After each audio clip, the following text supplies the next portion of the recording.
What's up, everybody? By an inch or by a mile, we made it by 8 p.m. Good to see everybody. What's up?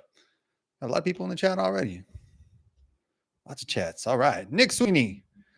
This one, I promise you, Nick, will be prompt, punctual, professional, and polished. All of those to the utmost extreme of their capacities. 6 minutes, I'm waiting on this guy. Inexcusable. I know, man. I know. I had to go to HEB real quick and then rush back here. And the whole time I was like, man, Nick is going to be PO'd. So, but we're here at 8, officially the official start time. Nick says if you're not 15 minutes early, you're late. Troy, what's up, man? I'm curious about this one. Good evening, everybody, says Pennsylvania Plowboy. What's up, guys? I'm just saying what's up to everybody. We'll let hit my hand on the desk. Son of a fuck. Let everybody roll in for a second. Terry, what's up? Terry R, Pennsylvania Plowboy. Short stories by Kate, Pet Detectives. Arizona boy, what's up? Some of you were here for the lunchtime stream, so good to see everybody. I kind of just hop on and do those impromptu when I'm drinking my coffee at noon, but good to see everybody. Glad you made it out for today. Today, we're going to go. I was trying to make it hold on, let me turn that light off. There we go. I was trying to make it a live stream about young Washington specifically. And by the time I got done, I thought, well, let's just make this about all of the founding fathers, because everybody seems to like the supernatural conspiracy bent on stuff. And there's plenty of that with the founding fathers. It was hard to limit it just to Washington. So we'll dive into, Washington, Jefferson, Franklin, Adams, Burr, one more, Andrew Jackson, I believe. I know he's not a founding father, but I had to weasel him in there. Rick Reuter, good to see you, man. Oregon showing up here. What's up? Or I don't know if we have, I think you may be the first Oregonian we've had in the chat, if I'm not mistaken. So welcome. Douglas Jones, Utah in the house. Hey, I want to thank everybody again for watching last night. That was our longest live stream, and everyone was exceptionally generous with the live chat. So this is like a big history party, think of it that way. So we always having a good time, and so glad everybody's hanging out. Good to hang out with all of you. We have a good time. All right. Granbury, Texas checking in. I don't know where Granbury is at. That's for sure. I got family in and around that area. That's the heart of Texas. 4. 1, 2, 3, 4. Okay. Deep in the heart of Texas. Okay. Yeah. So keep checking in though. I want to see where everybody's from. But Pet Detective says California. Well, nobody's perfect, right? Niall says I'm probably saying that wrong, Niall, if you're Irish, but I'm Irish. I got some Irish in me. I don't need any more, but I got Irish in me. Yeah, proud Irish. Let's see. I dreamt about pie last night, Douglas Jones says. We had a pie-heavy episode. So if you're here for the first time, we're going to cover this topic. We're going to dive deep into it, all the good conspiracy stuff and everything. I need a little more light. There we go. But we're going to, afterwards, talk about all kinds of stuff, your favorite cakes, your favorite history topics, all the good history stuff. But this chat is full of absolute lunatics. So they'll dive into anything. So you never know where we'll go with it. So hang around. I mean, lunatics in the best possible way. Everybody knows that. Elite Super Grunt, what is up, bro? Been waiting to see you again. Good to see you. How was your 3-day? How was your weekend so far? Oh, you're in Sinton. Well, I don't know where Sinton, Texas is. I've been in Sinton, Texas. I've been in Texas for a long time, and you still only kind of know the towns that are around you because it's just so big. Where is Sinton, Texas, Elite Super Grunt? See, Niall, can you tell us a story? Toss it in the chat there, and we'll get to it. We always go back and check the chat. So if you really have a long one, make like a $1 super chat, and I'll for sure see it because sometimes it gets lost in the shuffle, and that's the easiest way to do it. Not profiteering, but it's just like technically it's the easiest way to see them. Sinton is north of Corpus Christi. Oh, I think I've seen that on a map now. Okay. I've never really been down that way, and I need to. It's a lot of history down there.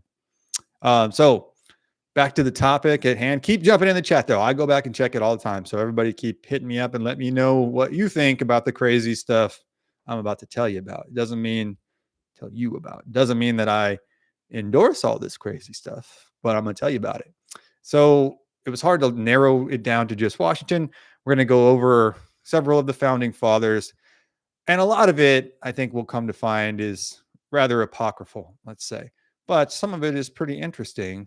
And I'm not going to really tell you exactly what I think. We'll just kind of serve it up to you guys and see what the chat thinks. I'm Xing out. I got too many tabs open. All clean stuff, I swear. Okay, so without any further ado, let me make sure I don't have anything that I'm missing in the notes to tell you guys. Yeah, so this is going to be about the supernatural experiences of our founding fathers and the maybe unsavory, rather conspiracy-laden experiences of our founding fathers. Let's see. I'm giving the chat one more look, make sure I'm not missing anything. Niall says the story's real good. Toss it in there, man. Toss it in. If you put it in the chat, I try to see it. If I don't, like I said, put in like a $1 or 50-cent live chat, whatever the lowest thing is. I will see it that way for sure. And it's not me saying that. It literally pops up huge on my screen. Okay, so jumping into it here, we are going to George Washington first, I think appropriately. His first supposed experiences, or this part is real. I think he was an unusually lucky guy, fortuitous guy, because he got shot at many times, and it's a fact that he got his coat shot up. He had 3 horses, I believe, 2 horses shot out from him at the Battle of Monongahela in 1755, when he's a British officer during that time. He's in, I think, his 20s, early 20s, I believe.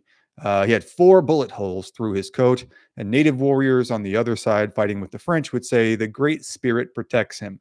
And it's kind of hard to argue that in hindsight, because this guy just, like some dudes just have the touch.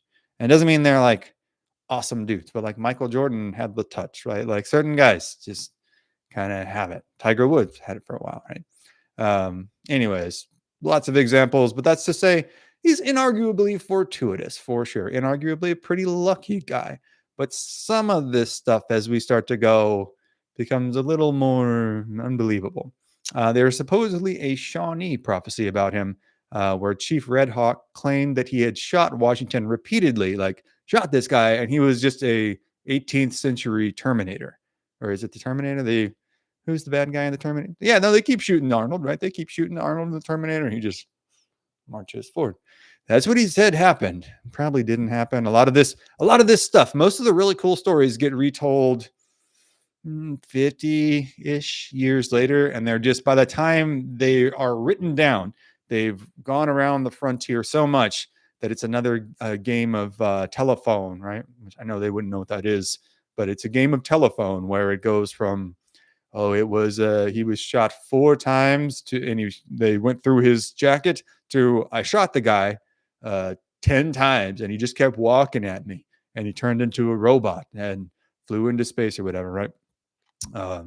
So it just keeps exaggerating as it goes through. So by 20 years, 30 years, 40 years, 50 years, it's maybe not the same as its initial iteration, and it's kind of used as not propaganda in its like wartime sense, but as a propaganda of sorts, as endearing a national spirit. So if you think, 50 years after the Revolutionary War, it concludes in the late 1780s. So that's 1840. Like, we're really kind of a country coming into its own and forming a national identity still at that point. So a lot of stories of founding fathers were exaggerated, or like they were accentuated, and it created a national mythos that we really arguably needed at the time.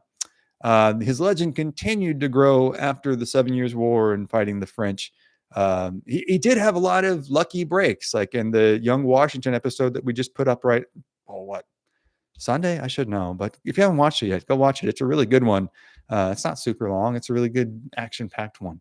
But he gets away. He escapes the French, or he kind of sneaks around. I know he sneaks around the French camp. They don't catch him. He's gathering intelligence. He's like being boys with them, right? But he's good enough at that where he gets away from them. He's going to go report back to his command. That's still like there. I don't know. There we go. Tell them all the stuff that he saw and avoid a French attack, right? But just like right in my eyes. There we go. Well, that'll work. He's on his way back, and him and Christopher Gist fall into this icy river. And Washington is, well, he's the guy that falls in. But Gist is the one that almost gets hypothermia. And I think they have to cut off some of his toes. He's the guy that didn't fall in. And Washington just walks away fine. He kind of is the Terminator in a lot of ways. I don't know how much light to that. I need enough to see, but not enough where it's in my eyes. It's tricky.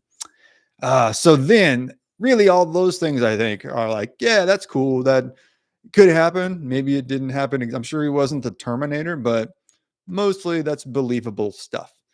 Then we get into the Revolutionary War. And I think, especially 50 years afterwards, they are, like I said, trying to build this national mythos. And that's where some of the more spiritually laden aspects of his legend come into play. I honest hadn't heard of this before researching this, but he is credited as having a divine vision at let's see, at Valley Forge. He had a supposedly divine vision in gosh, and that would be the late 1780s. I forget exactly when Valley Forge is.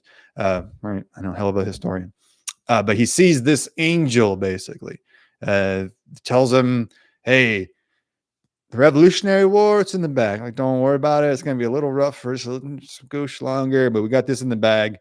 Unfortunately, there is going to be a civil war, next century, but don't worry about that yet either. And then America is going to ascend into like a world power."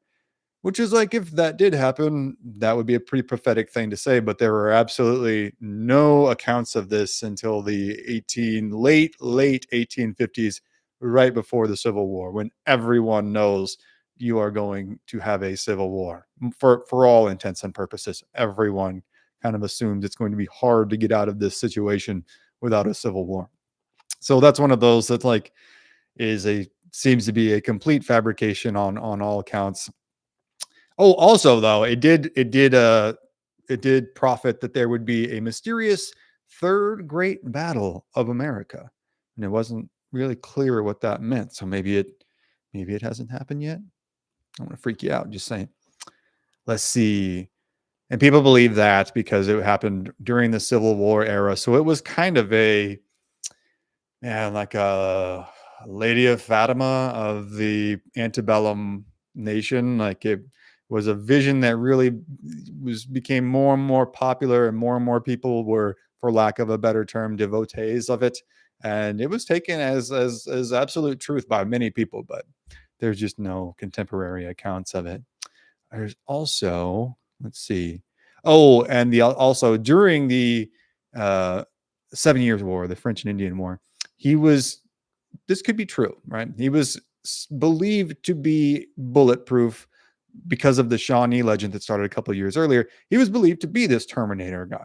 And that could be true. I don't think it's like impossible. He was known as the Destroyer of Towns. We talk about this at the end of the episode. It was a nickname that like he was pretty cool with. It's like, I don't know, the Undertaker from WWE, right? Like, yeah, is that like a flattering name per se or necessarily? No, but it's pretty cool. So he was known as the Destroyer of Towns and the Taker of Lands, I think. And he was like, "Listen, dog, like, that's who I am. That's what I do." Right. And like, yeah, it's a pretty cool name. So whether the natives literally believed this or not, there was some measure of lore around him that grew throughout the 7 Years' War, because he was just super tall guy and they weren't really able to beat him. And they were shooting at him a lot and they weren't able to take him down. So it's understandable that a little bit of lore grows around that, and understandable that he was cool with it. But I think the most mysterious element of Washington's life is his final hours, his final days. There's a lot of uncertainties. It's the conventional story. Conventional story is that he went out riding during the wintertime. He got cold. He got sick. That sickness progressed over, I think, just a couple of days. Then they tried a pretty standard medical treatment at the time. I'm not vouching for it. I'm just saying they did it a lot and it didn't take out that many people. It was bleeding. They were drilling holes in the guy. So That's not necessarily great, but they do that in modern medicine. I think they oversell the ineptitude of 18th century physicians. Again, pretty inept, super inept by today's standards. Okay, like I get all puffed out because I look like, I'm telling you, David Cassidy or something. And I don't even really know what David Cassidy looks like, but I feel it's something like that. But I don't think his doctors weren't like hillbilly idiots. They were obviously the best the country had to offer. So saying that they just willy nilly drilled a bunch of holes in him and that's what ended up unaliving him, it's not impossible. It certainly happened in the 18th century. But there's also lots of accounts that there was some subversion of foot, and he may have been, gosh, the YouTube really makes you work for the words. The A word that may be associated with JFK, they may have done this to Washington. He's pretty old, he's out of power, but the guy does have a lot of admirers, but he doesn't have no enemies, right? There wouldn't be no impetus to take him out, presumably. Honestly, I kind of think he passed away of the sickness, but there's a number of theories floating around, as there usually are with these kind of instances. That's the same with Napoleon, the same with Alexander the Great, the same with, gosh, you name it, right? And they say this about Lincoln. There was a conspiracy to take him out. But I think it's a theory worth at least kind of rolling around in your head. When you hear the official account, it's probably a good practice to say, are there any other possible motives or MOs that maybe were used here? Because it's if you think up a conspiracy and then you take the official story, usually the truth is like somewhere on the 50-yard line between those two. So it's a good practice. Let's see. Okay. Having covered, we'll do the same thing as last night. I'm going to talk about one guy, one thing, and then I'm going to check the chat. I'm going to keep popping back and forth. Let's see. Short Stories by Kate with a $5 super chat. Thank you very much. Thank you. Thank you. Didn't he, Washington, claim to have a vision of some spirit? He did not. It was kind of thrust upon him 60 years after the fact. They said, oh, actually, when he was at his lowest and didn't know what was going to happen, he saw this vision of an angel, and the angel told him, listen, it's going to be a little wild. We're going to have this. We're going to have a civil war. We're going to have the third battle of America, but it's going to be fine. And really that like just took off around. It'd be like having a similar, it'd be like trying to think of a huge moment. They knew it'd be like maybe saying something like that before World War II. Like everybody thought like there's something crazy going on in Europe and we're probably going to have a war here. And they said, that Lincoln experienced some kind of vision about the world about America going through 2 world wars. You'd think like, oh, that's pretty prophetic, but they just made it up. And it was just to kind of boost national morale and kind of solidify, especially a Union identity, right? To say like, we are the side that was formed by Washington and we have a legacy and a lineage to uphold. Let's see. And we have some certainty of what is to come in our future, because the Civil War was obviously just wasn't 5 years of uncertainty. It was like 25 years of uncertainty. Let's see. Howdy from San Angelo, says Classic Roger. Howdy, man. God's country out there. Lady of Pork. I don't know what that one means, Douglas. Let's see. Doc says, hello to all my brother Texans. Hello, hello. Stone Cold George Washington, says Pet Detectives. Yeah, exactly. It's kind of like calling him that. I think he'd be really happy with those memes and t-shirts where like Washington is on a velociraptor with a machine gun or something like that. I think he'd be like, oh, that's super cool. I want like 10 of them. Magic Keycast, good to see you. I'm going on Magic Keycast tomorrow. If you are a fan of Disney or any kind of entertainment, animation, and if you liked our Disney versus our Disney Davy Crockett episode, that's what I was trying to say. Be sure to check that out. Go subscribe to them. They're a great channel, good friend of mine, and I watch every episode, so I'm a big fan. Let's see. And I haven't even been to Disneyland, and I still watch every episode. David Cassidy was cool, says Terry. Yeah. I'm not condemning David Cassidy. Like, yeah, not at all. He just had kind of poofy hair. I used to see like the I Love the 90s or I Love the 70s show on VH1. And that's what I took from David Cassidy's segment was he had poofy hair. Girls loved it at the time, though. Girls loved it.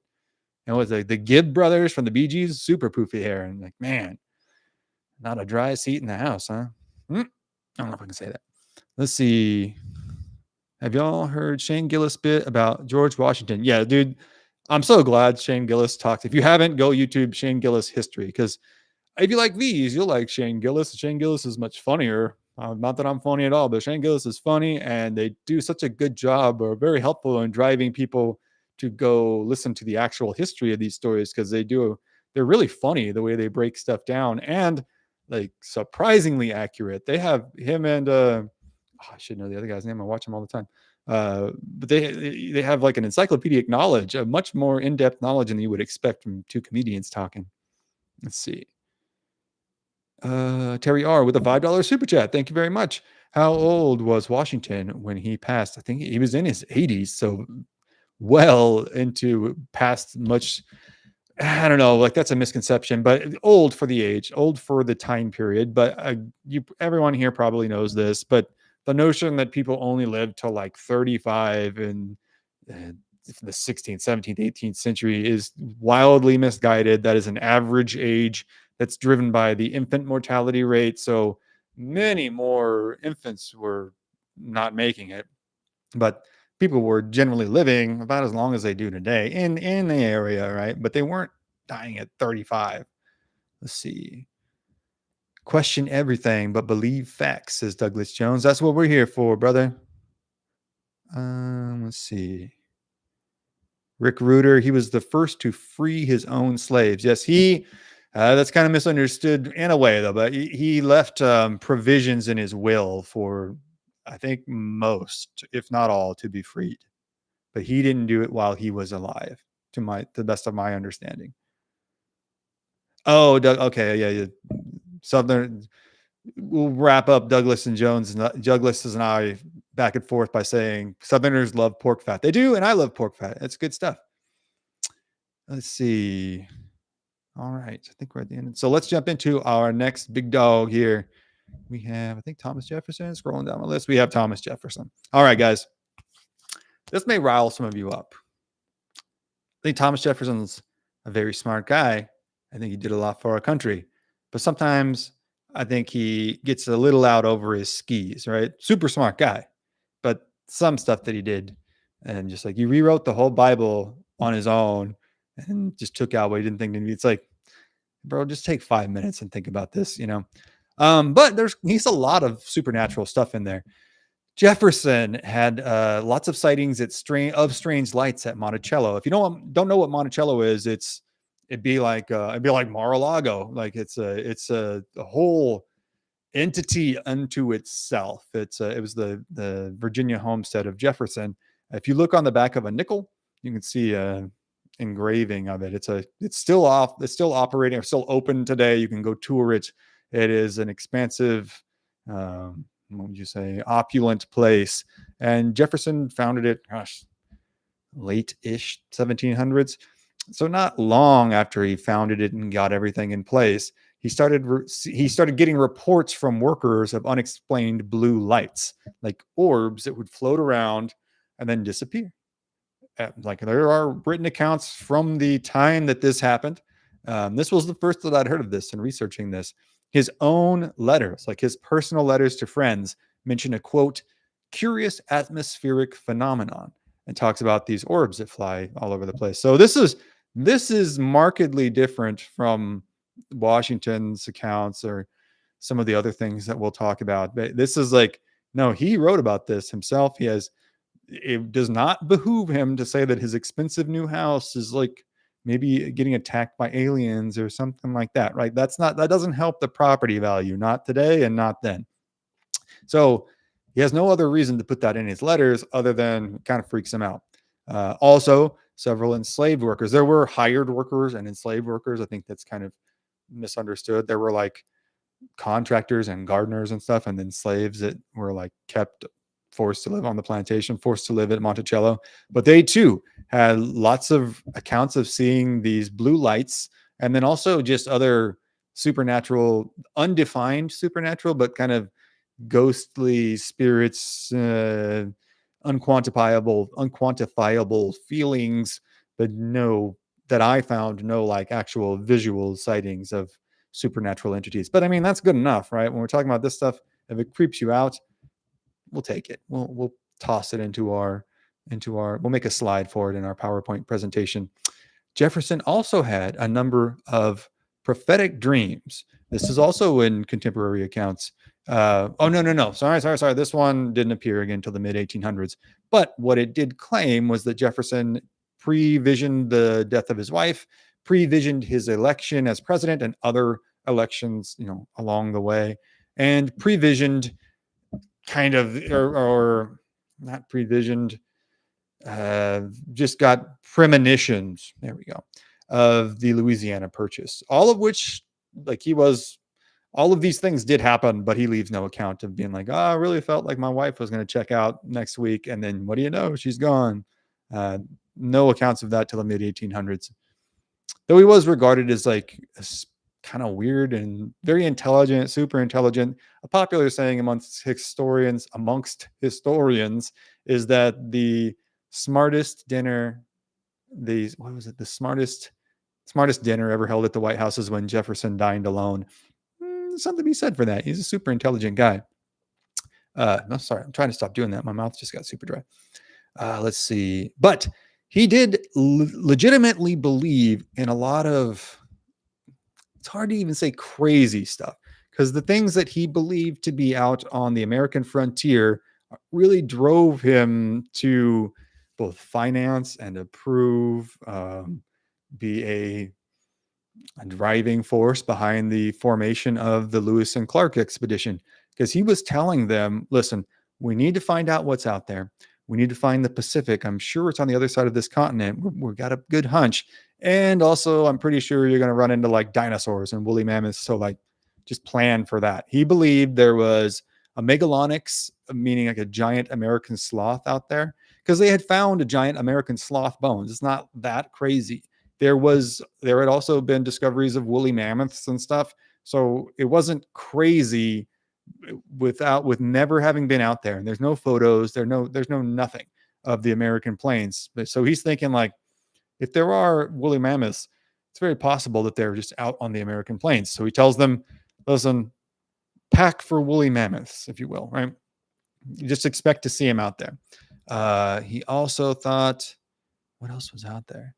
He just believed they were going to run into all kinds of giant animals and prehistoric stuff. So he was like, listen, guys, I'm going to be surprised if you don't see a woolly mammoth, but you may or may not. It's all in his writings. Again, these are in the letters where it's like, you may see dinosaurs, you might see woolly mammoths, you'll probably see saber-toothed tigers. He was probably pretty bummed out when they came back and they were just like, no, didn't see any of that. And kind of like, go back, see it, go check again.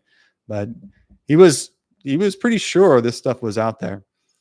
And his final thing here, sorry, I just took these notes this afternoon.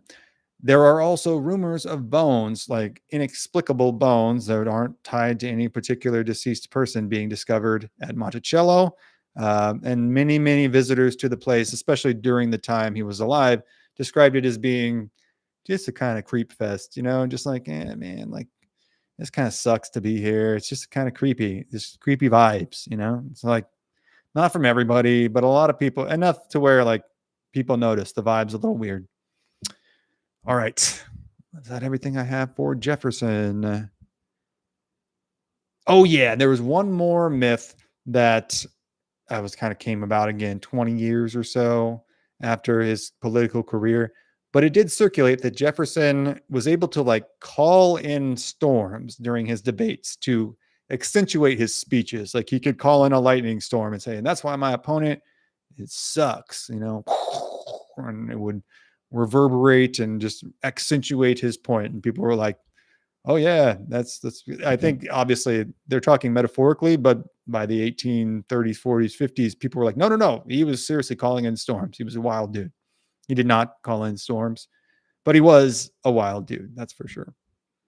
Okay. Back to the super chats or the chat here. We'll check. I just saw a super chat come in. Adventures of the Pet Detectives.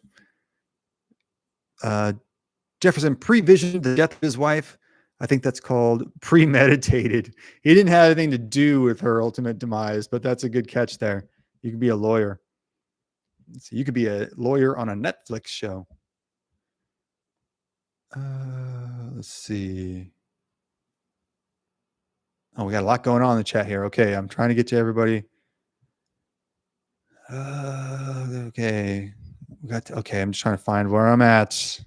Any Thomas Jefferson questions before I move on to the next one? Washington and Jefferson grew hemp, says Douglas Jones.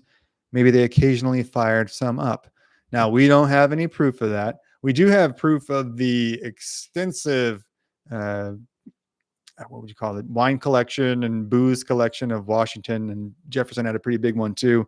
And if you've ever seen the party list, the menu for the first inauguration, it's just like you couldn't drink that much booze in a year. It's gratuitous. It's just bottles and bottles and casks of whiskey, rum, each. Like not just like, oh, here's one of whiskey, here's one of rum. No, several casks of each or whatever they came in, bottles and bottles of wine. It's like a Skinnerd concert. Like it's an absurd amount of alcohol. Let's see. Elite Super Grunt with $5. Thanks for the stream, man. Thank you very much, Elite Super Grunt. Thank you, man. Appreciate you being here always. You're a staple of our chat. Let's see. And check back through here. Oh, Elite Super Grunt says Lewis and Clark had some semi-auto air rifles with them. Yes, that's true.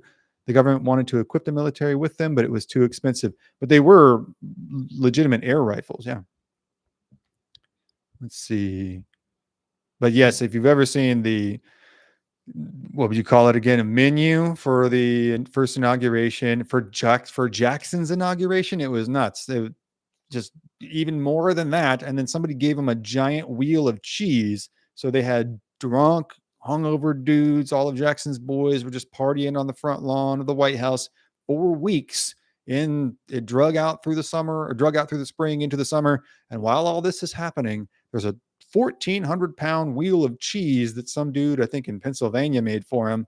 And they were like giving out hunks of this melting, kind of molding cheese to visitors that come by.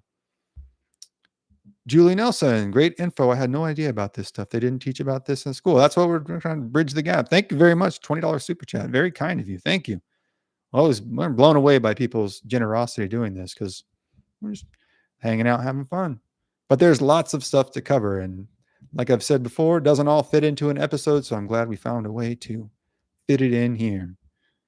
Okay, on to Benjamin Franklin. Unless we have anyone, one more call for Jefferson questions. Armenian Bishop, what's up, man? Jefferson had rum for the slaves. I think he had rum for everybody. Benjamin Franklin impresses me as more of a pie guy, says Short Stories by Kate. That may very well, I'm just going to put it that way, that may very well be more accurate than you think. Going to leave it there as we move on to Benjamin Franklin. So Benjamin Franklin, look, cool dude on a lot of accounts, right? Okay. Like, would I not have a beer with him? No, I'm not saying that, but he's a weirdo. Okay. He's a weirdo. Like I think everybody's probably pretty familiar with the science experiment. Totally cool with that, right? If you're discovering electricity, no problem about that. But he wrote lots of essays. These guys are all post-Enlightenment. So I get it. They're trying to come up with like new theological turns and kind of trying to reinvent the wheel with their paradigm for the world. But a lot of it just comes off like a sophomore at Texas State trying to pass through a philosophy class with just like a C. You know, I'm just trying to get through it. And Franklin wrote about ghosts and spirits and airy apparitions. But a lot of it, he's just talking. Like there's nothing really to it. There's rumors that he was a conjurer. I don't know, maybe or maybe not, but he was certainly involved with the Hellfire Club in Paris. There's a bunch of degenerates. It's a bunch of weirdos, very much like Eyes Wide Shut kind of stuff.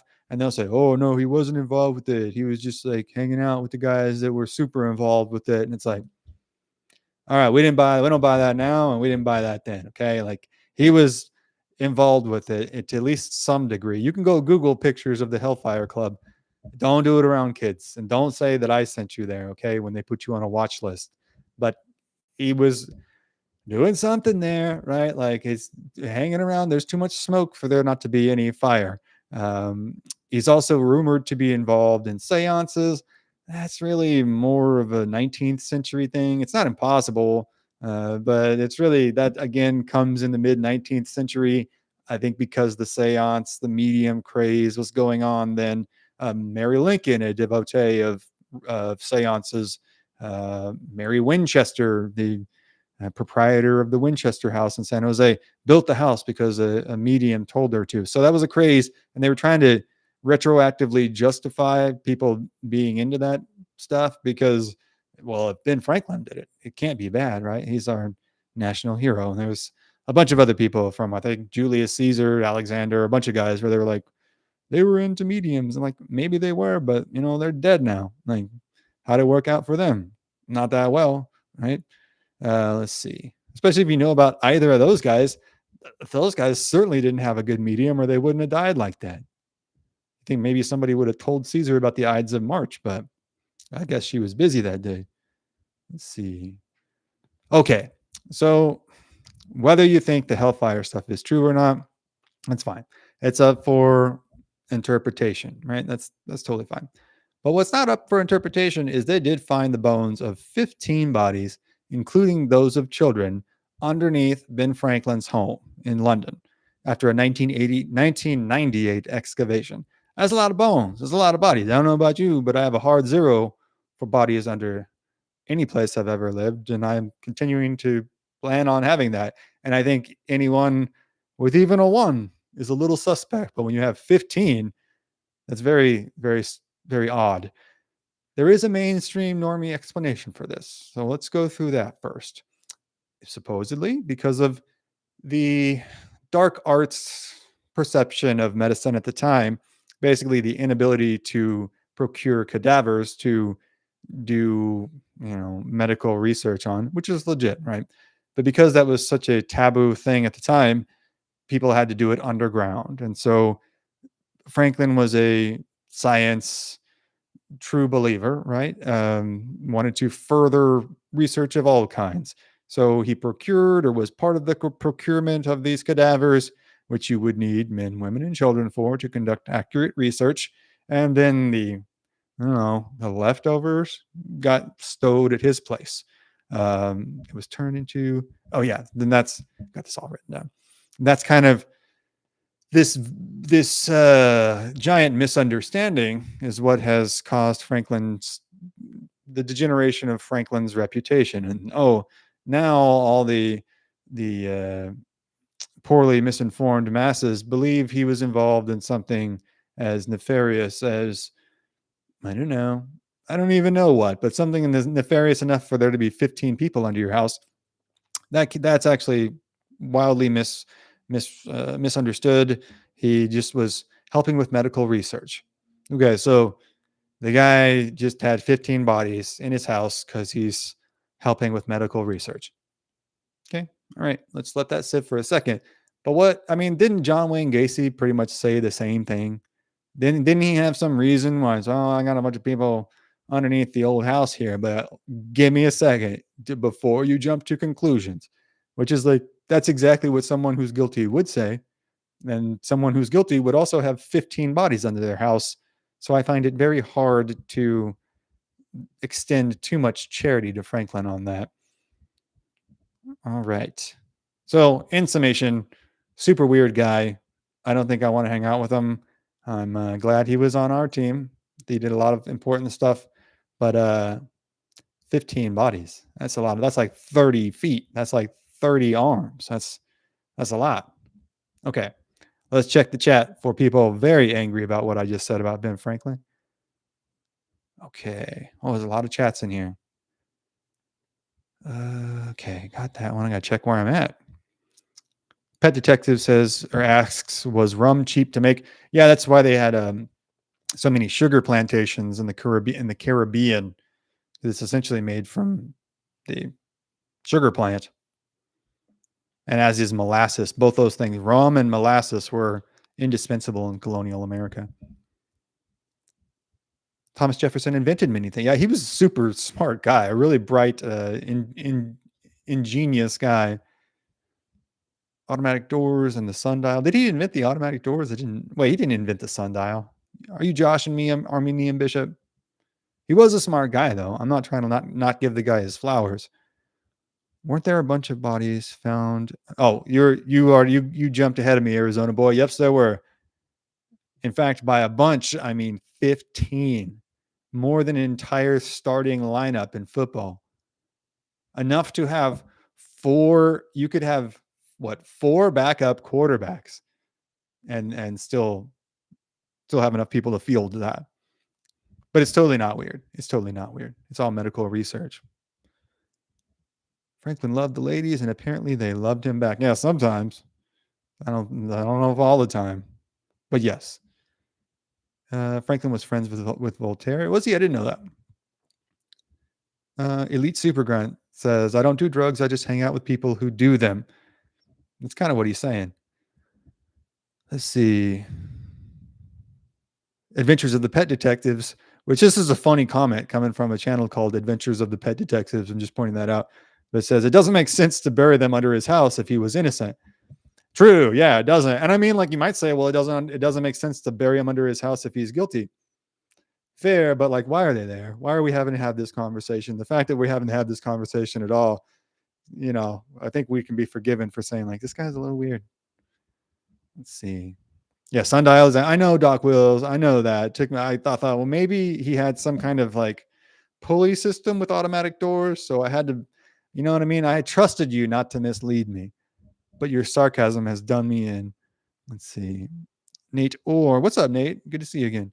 Franklin believed that being naked in fresh air was beneficial for health, and he would sit by an open window in his room without clothes for periods of time. Yeah, he was traveling with John Adams, and John Adams got super mad at him because he obviously slept in the nude, and he would crack a window open in the winter night, which is like pretty common in Europe and stuff. It's not unheard of. And he may, for all his little weirdo-ness, may have been right about that. He swam in the river anytime he was home. It's kind of like the cold plunge of its day. And he lived into his 80s, so he had some knowledge of how to keep himself healthy. Let's see. Elite Super Grunt says he had to hide the bodies because what he was doing was frowned upon back then. And that is a very likely scenario because medical research, it was almost the exact opposite of what we consider it today. Like it's considered a necessary and noble practice that, furthers the betterment of our society and all societies. But back then it was a very suspect thing to do. Sus, as they might say today, which is kind of fair too. It's like, well, why do you need all these bodies? And they're like, research. And they're like, okay, what are you going to research them with? And they're like, scissors. And they're like, So I understand. I can understand. It wasn't a cultural norm yet. It's called air bathing, says Nate Orr. It is. It's true. It's still a thing today. I don't know what's up with those guys. You know what I mean? Sunning their butts. I don't know about that. I think we can do without that. Or drinking their pee. We can do without that. Are you seeing those guys that eat rotten meat? What's it called? High meat? I guess the Eskimos do that, where like they keep meat for like weeks and you eat it and you're like, oh, you feel all, I don't know. It's called high meat. So you fill in the gaps. Terry R says air bathing. This will take weeks to forget that one. Yeah. You ever remember the NYPD Blue episode where what's his name? Dennis something. I was a little kid and I remember hearing about, he did a nude scene. And even then I was like, of all people, why? But I think that's a pretty close approximation to what Franklin would have looked like. Arizona Boy says, I'll say it again. Ben Franklin was a capital all letters freak. I have to agree. Just straight up. Like he's kind of like that guy at a club who's just a little too into partying. And he's like, you guys want to come over to my house after this? And you're like, yeah, like I got a big day tomorrow. And he's like, we can watch, I don't know, French DVDs or something. And you're just like, yeah, that doesn't sound fun though. Elite Super Grunt says, I like raw meat sometimes. Chad alert. Woo, woo. We have a Chad in the chat. I could go for like the cannibal sandwiches that they do in the Midwest. I haven't had one, but it's like, I could get into that, I guess. But some of these guys do like chicken. They put it in a jar and they leave it sitting in the sun. And they're just like, this is the best thing you can do for your health. And it's like, And I guess I'm just not ready to be fully healthy yet. Let's see.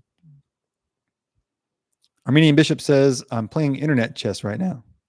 Wow. Well, you got us all beat because the rest of us are just talking about rotten chicken and bones.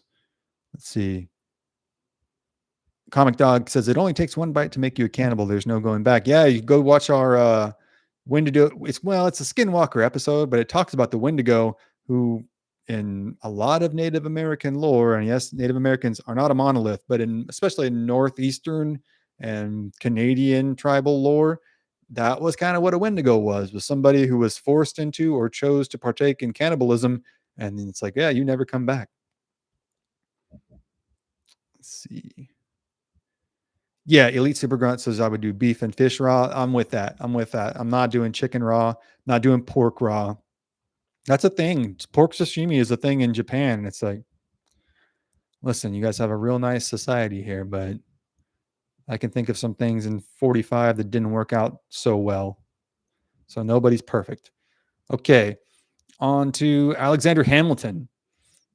And I remember this because of the anybody ever seen the peanut butter commercial where they put a trivia question on the radio and they say, who did Alexander Hamilton kill in a duel? And the guy can't answer. He says, because he has a mouthful of peanut butter. Maybe I'm dating myself there. But Hamilton had many death predictions before the duel with Burr. He told a lot of his friends that he had taken care of all of his affairs.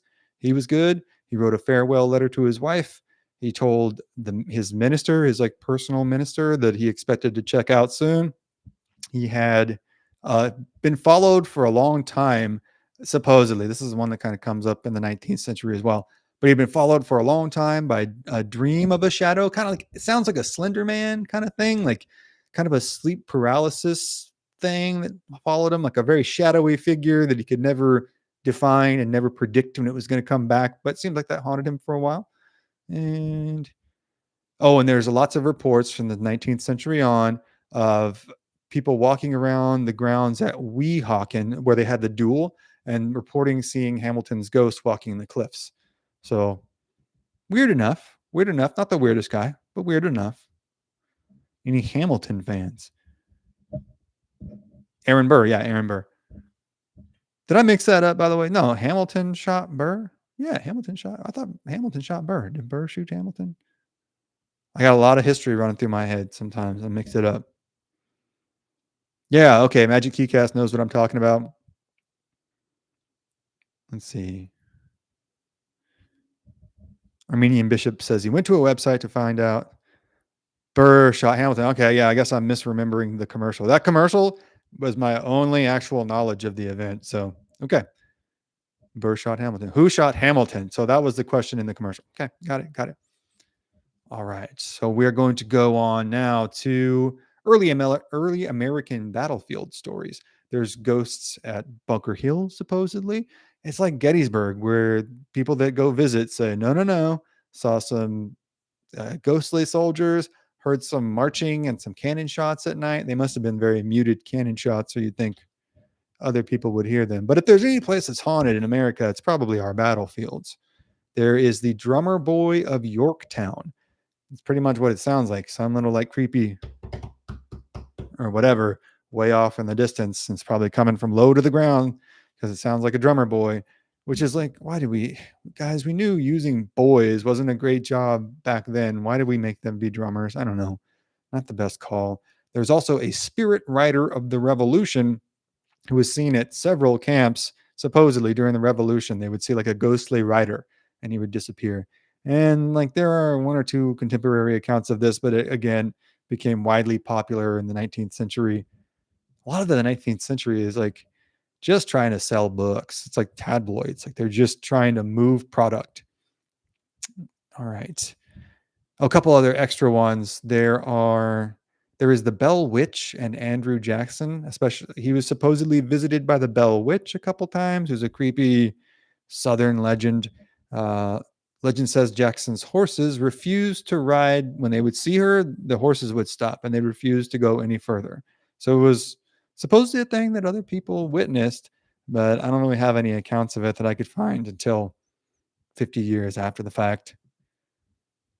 But Jackson was a wild guy. Like, whether he saw anything supernatural, the stuff that was here in the temporal realm that he did was wild enough. Just the cheese thing, not to mention the Trail of Tears and all that. Not good, not good. But he did some stuff where it's like he had like 200 something duels. Like, bro, enough with the duels. He married a widower, basically, I think, a divorcee or a widower. And like every time they'd call his wife, he's like, we're going to duel. So it just became duel after duel after duel. It's like, bro, relax, take 5. Also, there's supposed to be a ghost of the Continental Congress.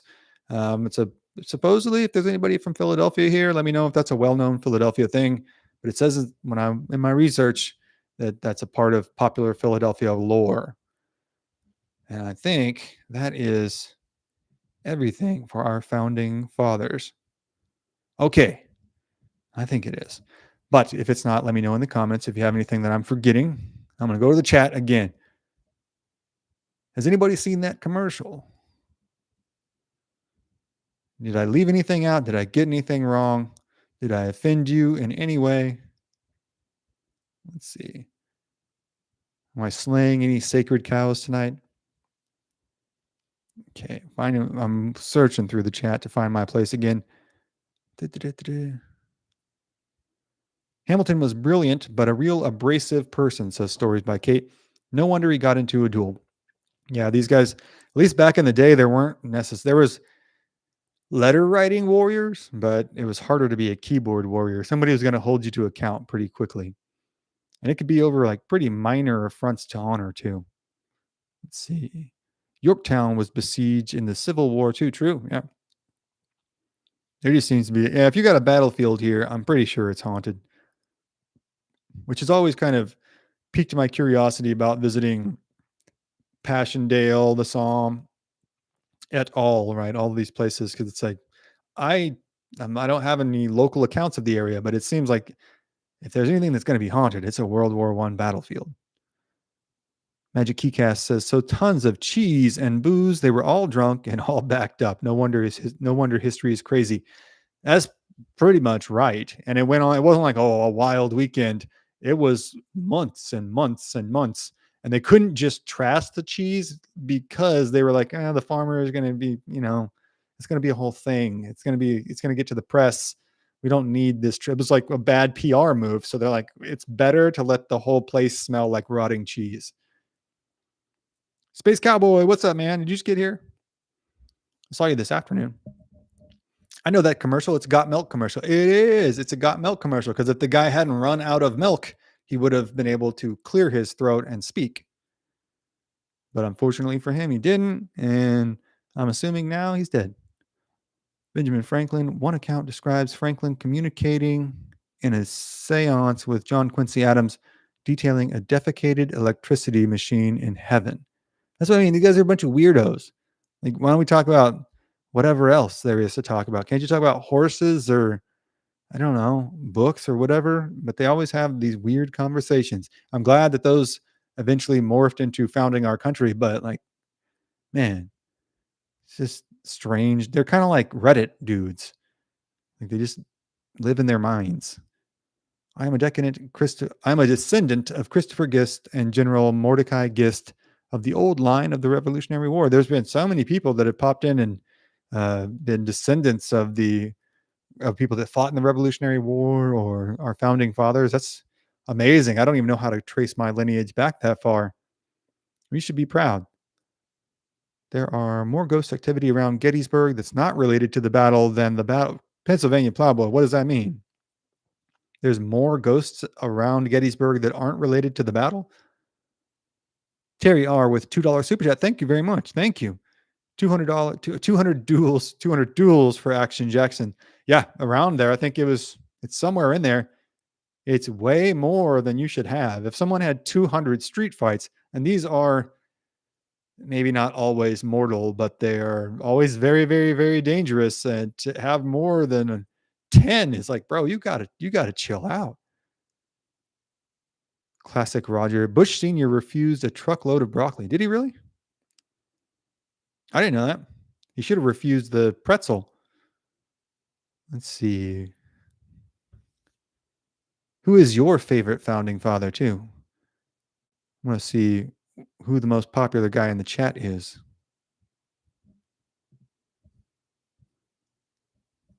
Let's see if I think I wrote down some questions I wanted to ask you guys, too.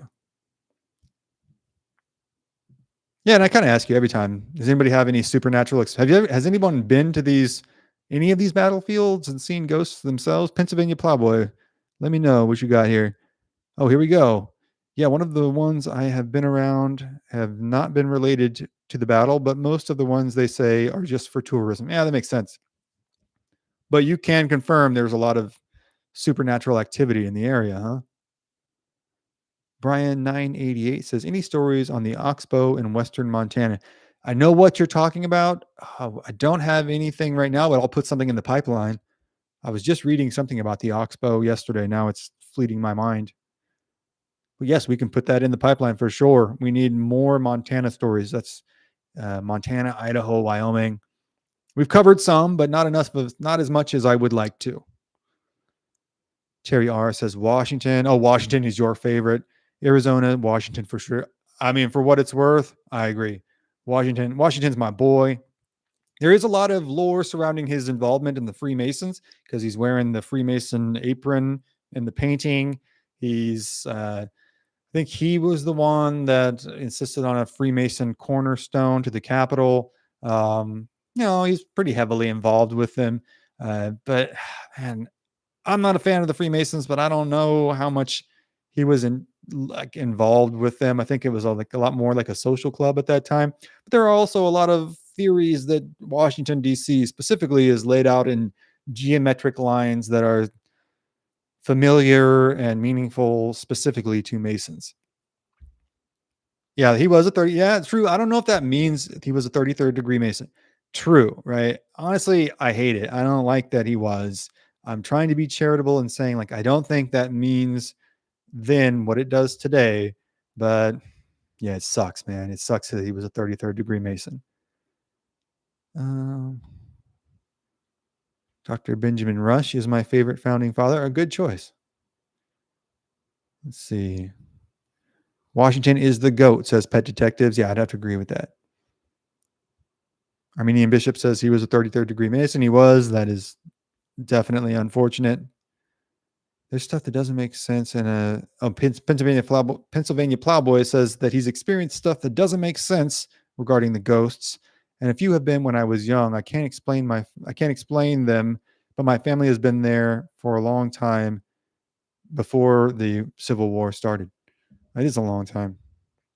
So you guys were seeing ghosts before the battle. Classic Roger says Washington is my favorite, but Freaky Ben is a close second. Okay, that's respectable. So you like to party, huh? That's cool.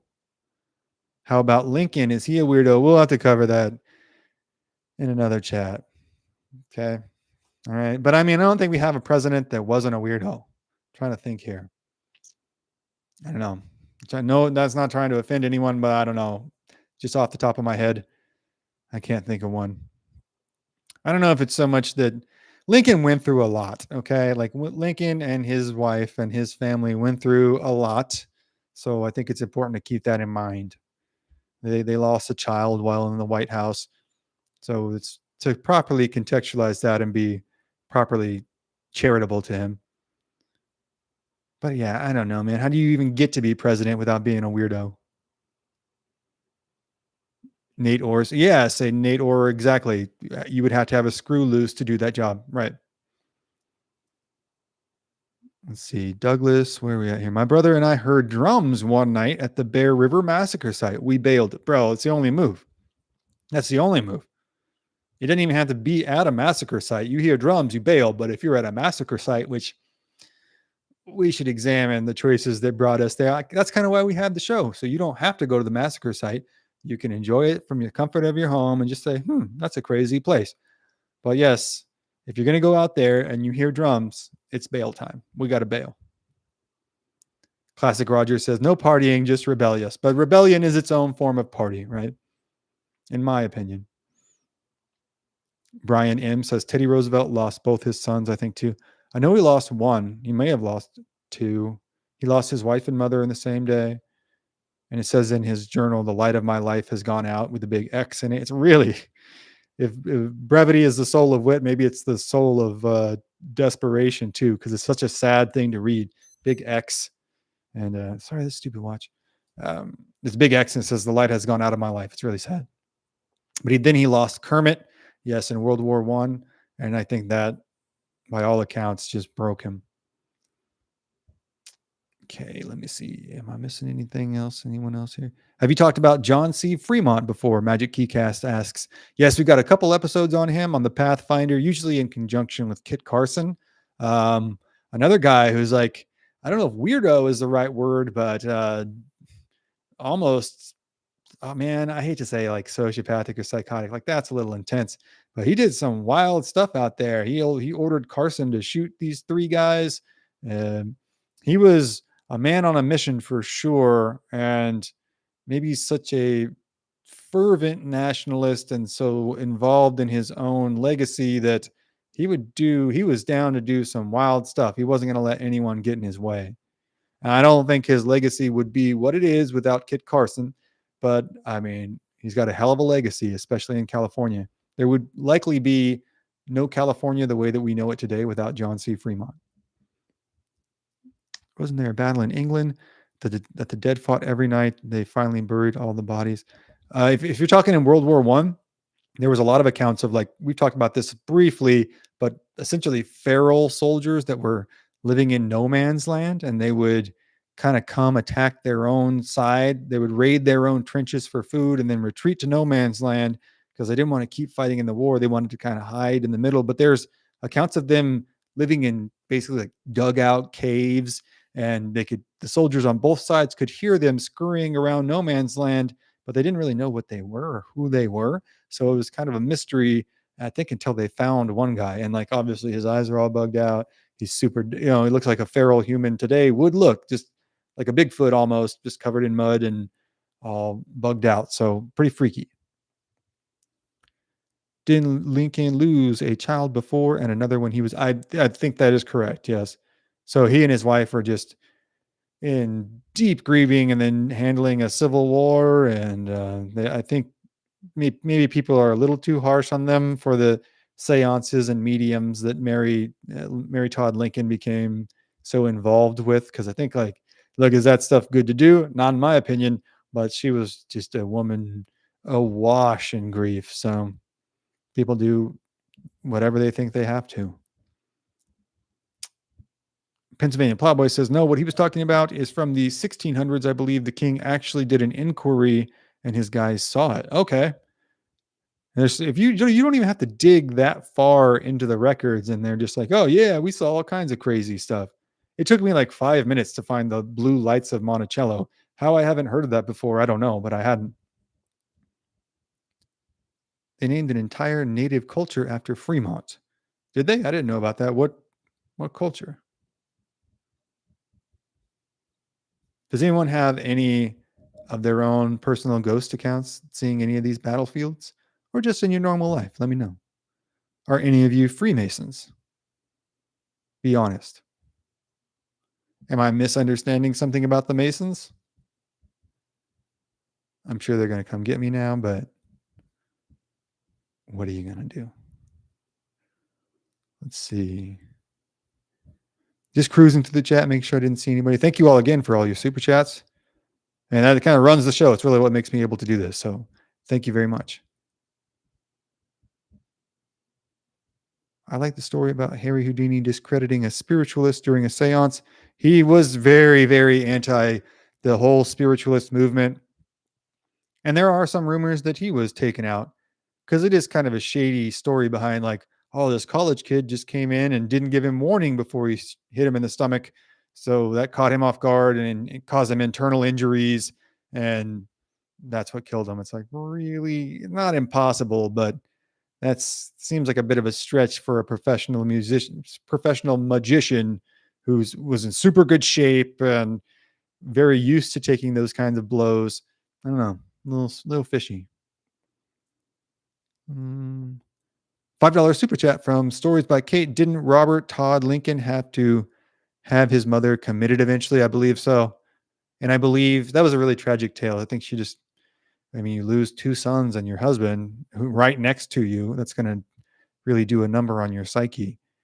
But I believe John Wilkes Booth's brother saved Robert Todd Lincoln from getting run over by the subway in New York. It's something like that. Run over by a train in New York. A very odd, and not conspiratorially odd, just the hands of fate. Let's see. Ancient culture has disappeared before modern natives arrived, even before the Anasazi. It's possible. There's a significant amount of archaeological evidence that points to something in line with that. Doc Wills says I am misinformed on the lodge. How so? The Fremont cultural was one of the most ancient cultures in Utah. Never heard of them. I'll have to look into that. Space Cowboy says, I think that punch ruptured his appendix or something like that. Yeah, I think that is it. And then he died of acute appendicitis. Something in there. He had internal damage from it, which can happen if you're not ready to take the punch and a guy especially a big guy, just hauls off and hits you. Certainly possible. But it was something he was very used to doing. That's why the guy was testing him, because he was used to taking shots to the abdomen. And it's just like, it'd be like doing it maybe to a pro boxer. And it's like, you'd have to really catch the guy. I don't know about that. So the theory being that like the people who were pro mediums and the spiritual movement wanted him taken out. I don't know if they really did, but I've heard that theory posited before. Okay. The Freemasons. Okay, got that. I was invited to join the Freemasons, but didn't join them. It says Armenian Bishop. I went to their potluck meeting and we did karaoke singing. Well, what did you think? Was that like, I might be a little bummed about that. Like, are we going to do something cool? The Fremont were an Ice Age culture in the Great Basin. Okay. I've never heard of that, so I'll have to look into that. Did he discover them? Or why were they named after him? Just because he had frequented the area? Doc Will says, I'm misinformed on the Freemason Lodge, so we're going to hear from him in a minute. He says Masons don't invite Armenian Bishop. We have some conflict in the accounts here. So Masons don't invite. Arizona Boy says, now that you mention it, Douglas Jones, I have heard of the okay, everyone else but me has heard of the Fremont culture. Let's see. Got a lot of Freemason talk in here.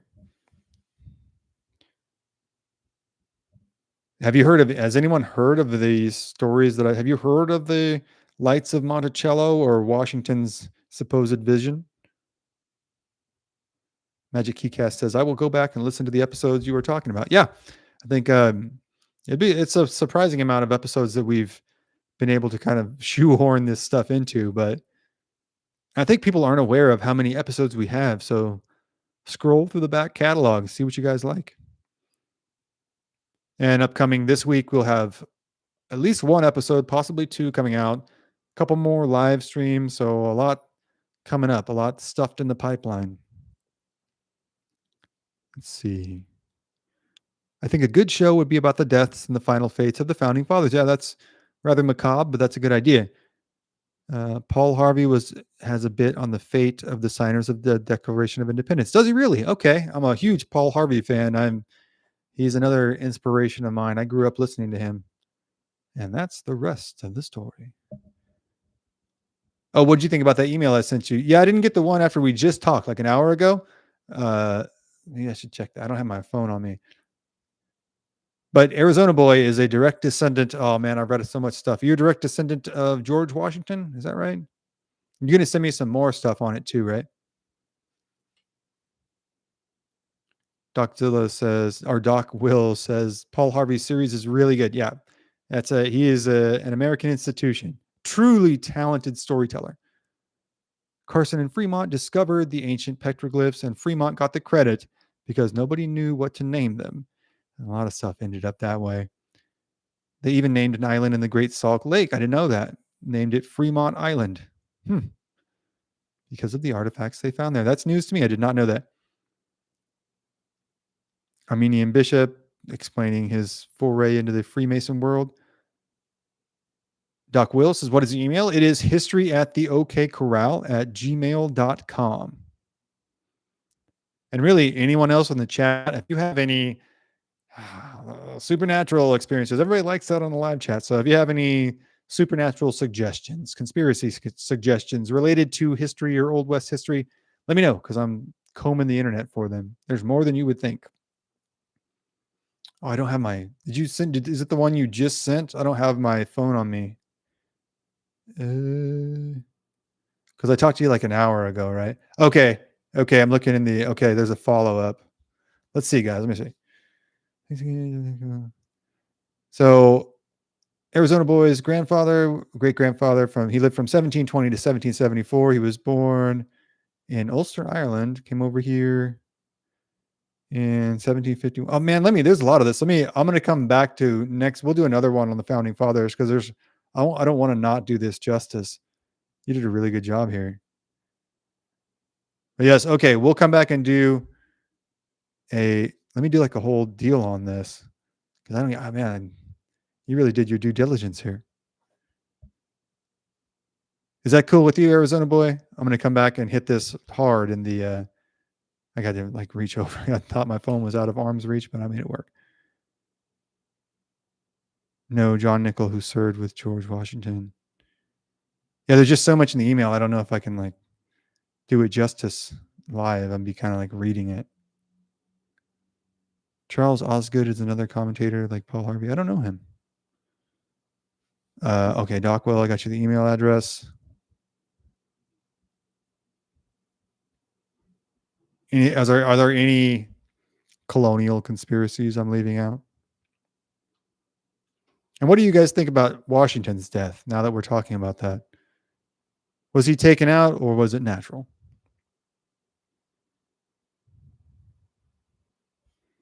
Because I don't know. The more I read about it, I don't know. I think like if they were going to take him out, they would have taken him out earlier.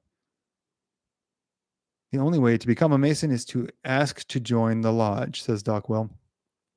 So Washington had to come hat in hand and say, you guys, I want to join. Okay, Arizona boy says, you cool with that? Cool, man. We'll come. Like, there's so much. It's like, I feel like if I talk about it right now, I'm going to leave significant parts out. You've clearly done your due diligence here. So, no, I mean, I'm not even kidding. Like, I would hate to leave something out. Like, want to make sure we do a good job with that. Did you research all of this yourself? You did a great job. Have you thought about starting a YouTube channel? Send you an email outline. Cool, man. Cool. Oh, and you're related to Tom Horn, the infamous. You're related to the kid that Tom Horn took out. Got it. Well, that sucks, man. Sorry to hear about that. If you don't know who Tom Horn is, Tom Horn was a hired assassin in the 1880s, 90s, and he was hired to take a guy out. Ended up accidentally taking out the guy's kid because he thought he was in a trench coat or something. It looked a lot like the guy. So anyways, he shoots him, gets in trouble, gets arrested, and he hung out in jail for a long time. There's even a picture. He was like a saddle maker, so he made people saddles in jail, and I think he braided his own noose. There's like a picture of him braiding his own noose, which is a little creepy, but they ended up executing him, I believe, for murder.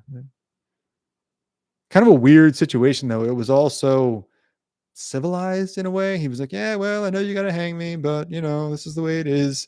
The pictures of him, he doesn't look particularly scared. It's strange. It's strange, I think, very 1800s kind of attitude towards it, where he was like, you do the crime, you got to do the time.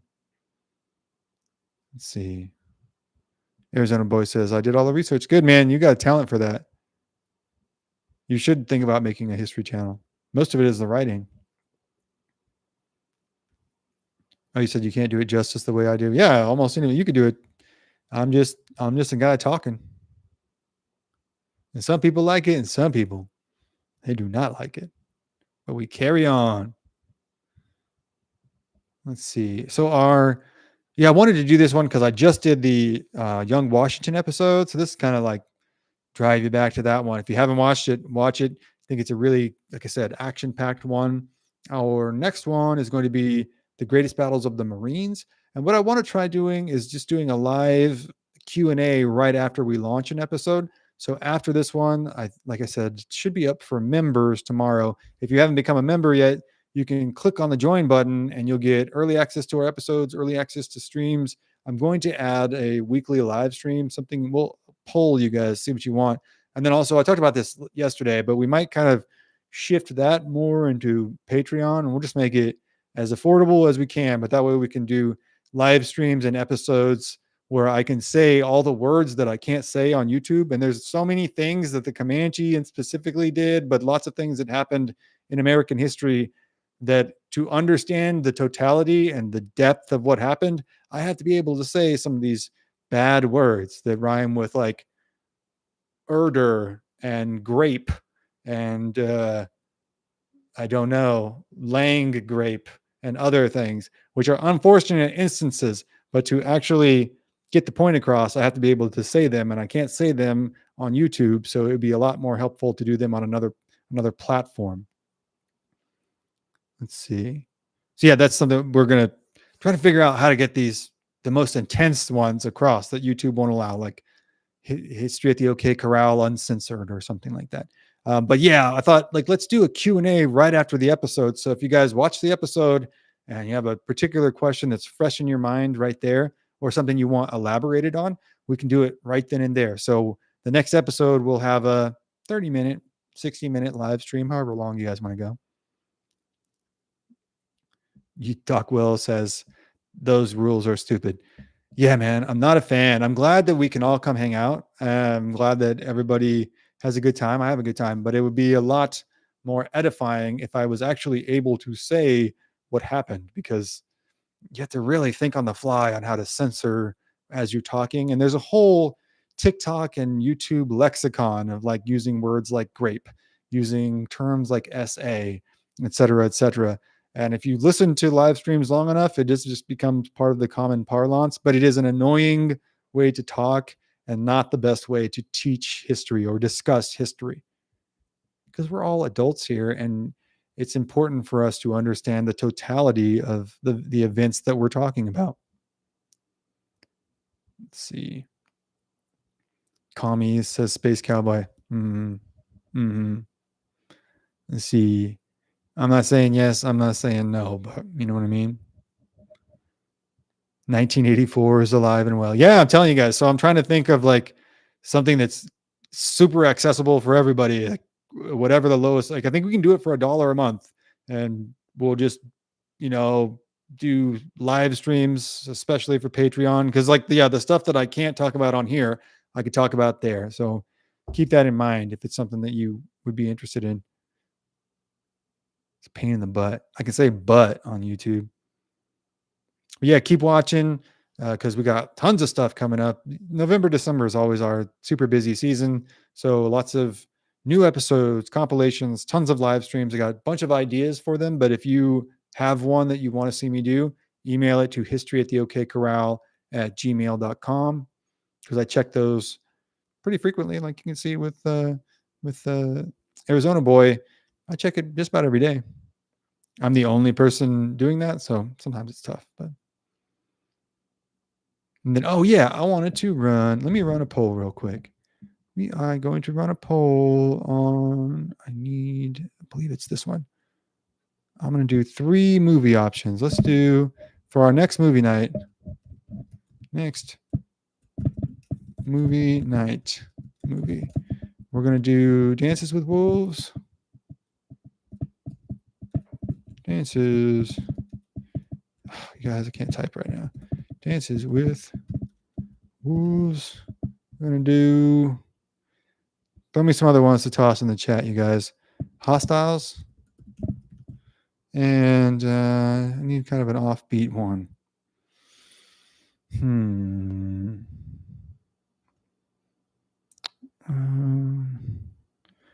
looking in the chat. How about The Searchers?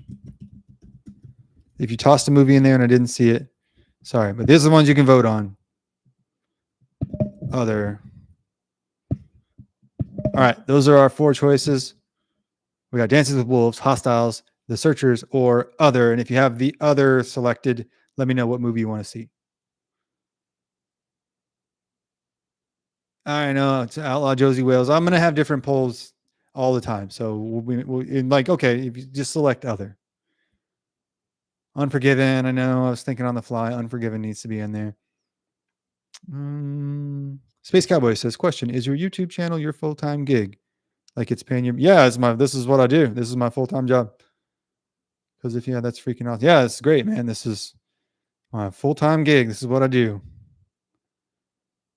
Surrender Monkey says you can say but obviously, yes, you can say but. That's for sure. An American Primeval watch party. That would be interesting. I haven't actually seen that yet. We will all of these we will do. This is the vote for the next one. Have you seen Black Robe? I have not seen Black Robe. Is that's a movie? You can put that in there. I know I could count on you guys to have some good ideas. Let's see. Outlaw Josie Wales, another vote for them. I don't know Black Robe, Doc Wills, so we'll put that on the list. Space Cowboy, have you done a movie night before? Yeah, we did the Revenant for our first movie night. And I try to pick something that's either free on YouTube or that you can rent for, I don't know, $2, something that's super accessible for everybody. Or if you don't want to do that and you just want to listen along to our commentary, that's fine too. Yeah, man, I think you'd like it, Space Cowboy. It's like just us talking for 2.5 hours. Full-time gig, get a coffee on us from Terry R. Thank you very much, Terry R. Really appreciate that. That's a $10 super chat. That should get us 2 or 3 coffees these days. No, thank you so much. All of these, just thank you all so much. Like this is humbling. So thank you. Looking forward to that coffee, cake, and a movie. That's what I'm going to be doing too. I'm going to have coffee. I'm going to have cake. I'm going to watch a movie. Ooh, Classic Roger says Sergeant York. Dude, what a great call. I wrote a whole paper on Sergeant York in a World War I history class, right? At Arizona State. And they're so knowledgeable there about World War I history that the lady teaching it had never heard of Alvin York. And so I was just like, cool. Well, here's a paper. Hopefully you learned something. And she gave me a B, I think. Yeah. Anyhow, hopefully she took something from that because I didn't get anything from her class. Black Robe is about a French priest sent to Heron, I believe, one of the New England colonies. Yeah, you know what? There's a lot of the Jesuits that went up there and they were fighting with the Iroquois and fighting with the, I believe, Mohawk and tribes in the Northeast. Because the Jesuits, we talked about special forces yesterday. The Jesuits throughout history have been very good at the special forces mission set. They are so good at embedding themselves in a culture and then eventually converting them to some degree, depending on who you ask. But they were getting down in the Northeast. That's why they had the North American martyrs. There's 4 monks, 4 priests, I think, I forget what tribe, but they were like roasted and dissected over a course of days. It was quite literally martyrdom. So by the Catholic Church's rules, they're made into saints now. And it's like, maybe that's a good call because those guys went through it. It's one of those I would have to do like a Patreon episode for because it's just so brutal. I can only come up with so many euphemisms for how they cut these guys' arms and legs off, right? But it's a bad story. Really, the Eastern tribes were more sophisticated and more involved, I guess, more pragmatic, certainly. But yeah, just more prolonged in their torture methods. Like they had a good time with it, especially the women. The women were like the master torturers. Hold your jokes. Hold your jokes.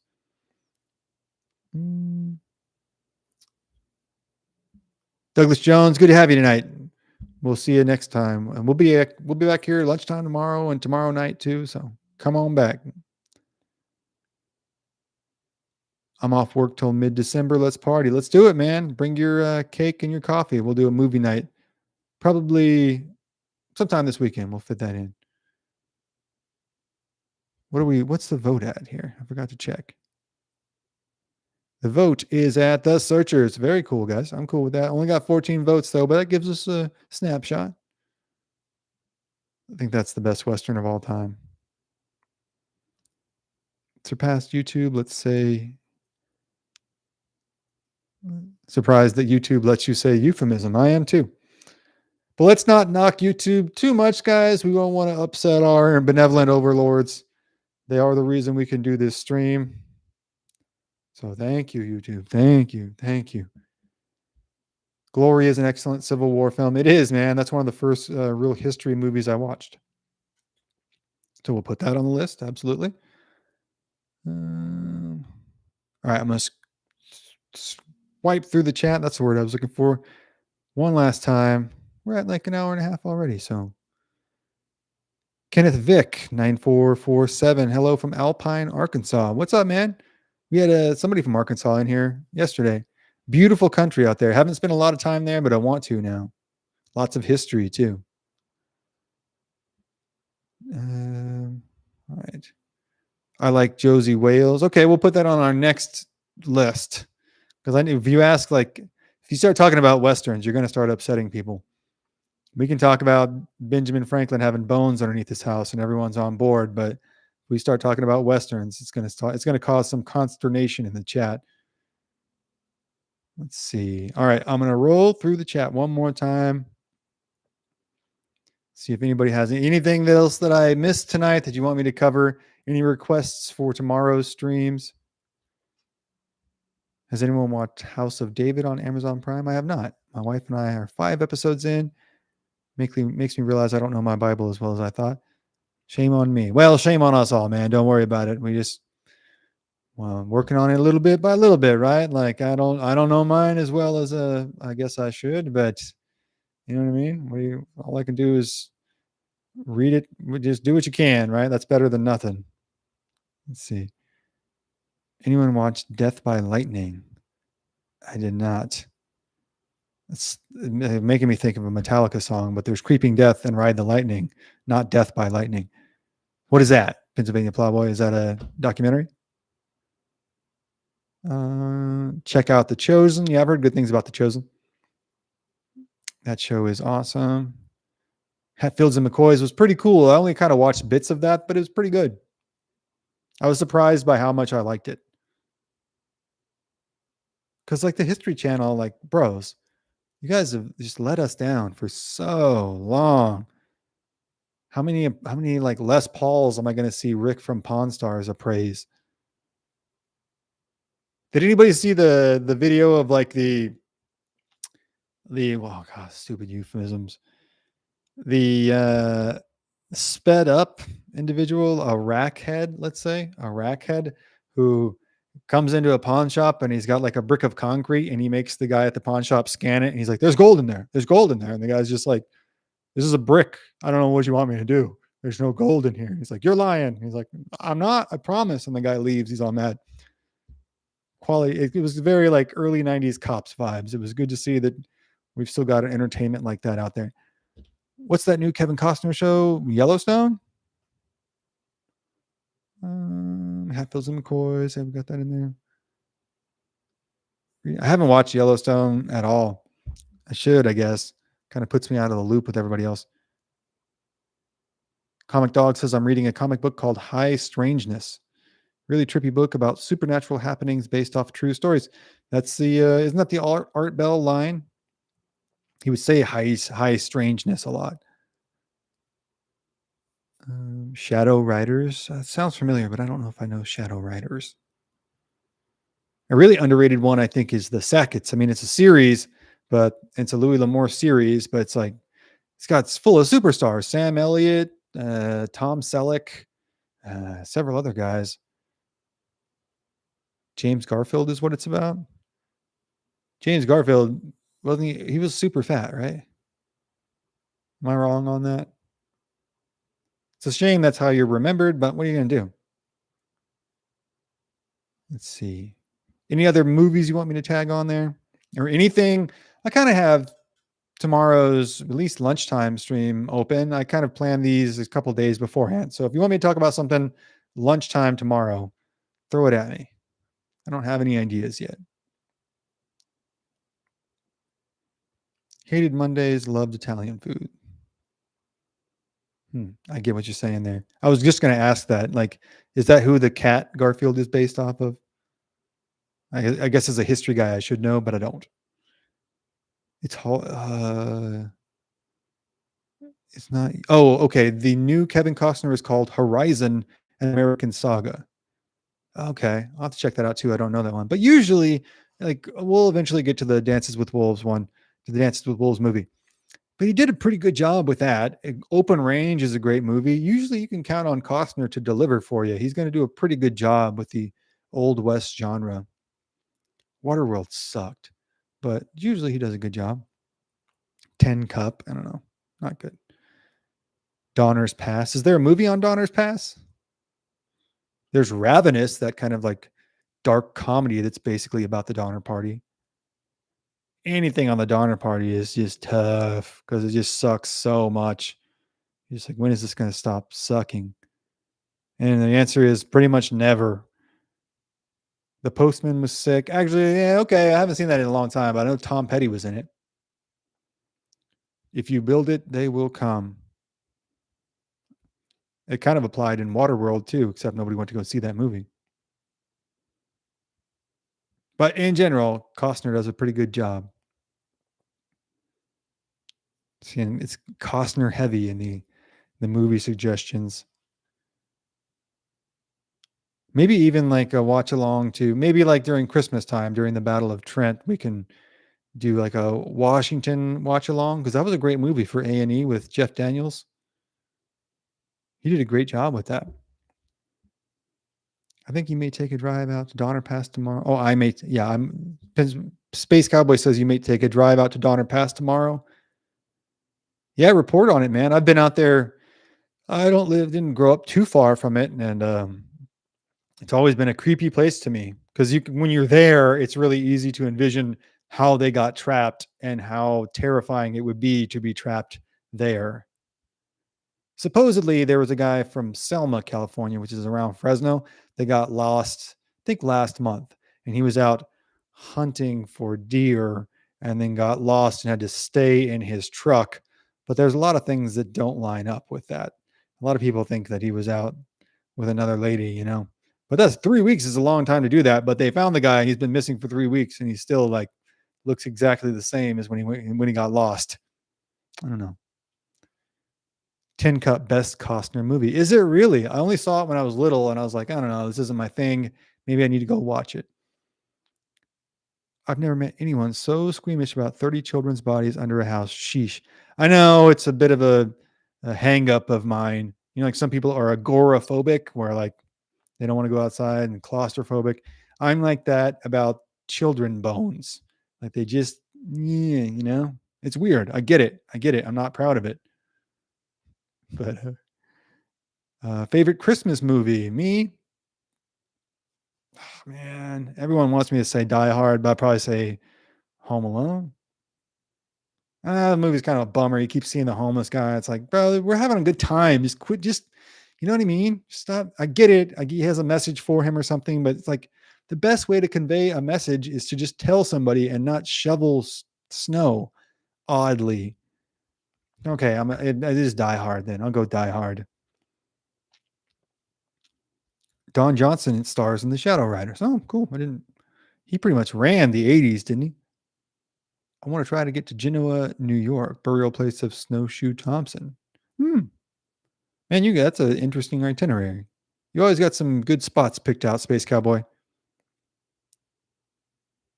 Gremlins. Yeah, okay, all right. I haven't seen Gremlins in 30 years. I'd be down for that. Dumb and Dumber, Lloyd Christmas. Okay. Oh wow, that's from left field, classic Roger.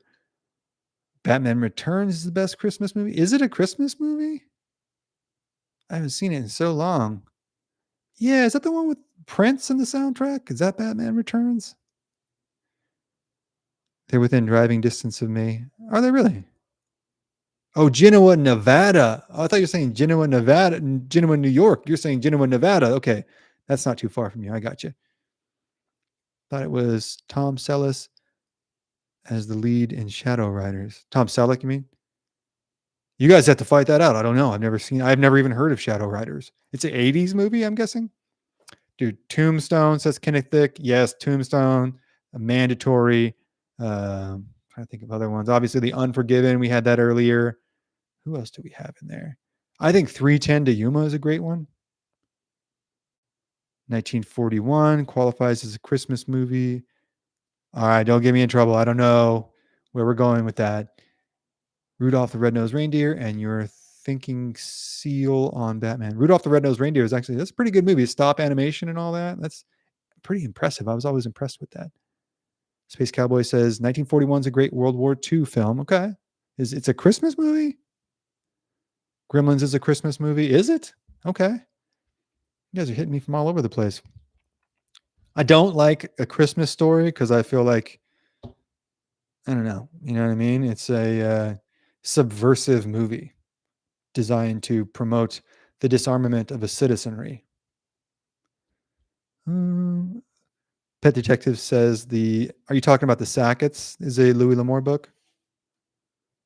Gremlins is totally a Christmas movie. Okay. All right. I didn't know this. And I was like, I was too young for Gremlins. I didn't watch that a lot when I was growing up. So I need to rewatch it. Yukon Jack is the man in Rudolph. Oh, Yukon Jack's a Chad, dude. He's actually from the Yukon, but he has like a huge knife on his belt or something. Let's see. Friday. You saying Friday is a Christmas movie?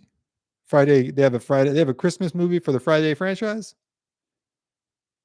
It's a Wonderful Life. Yes, we can definitely toss that in there.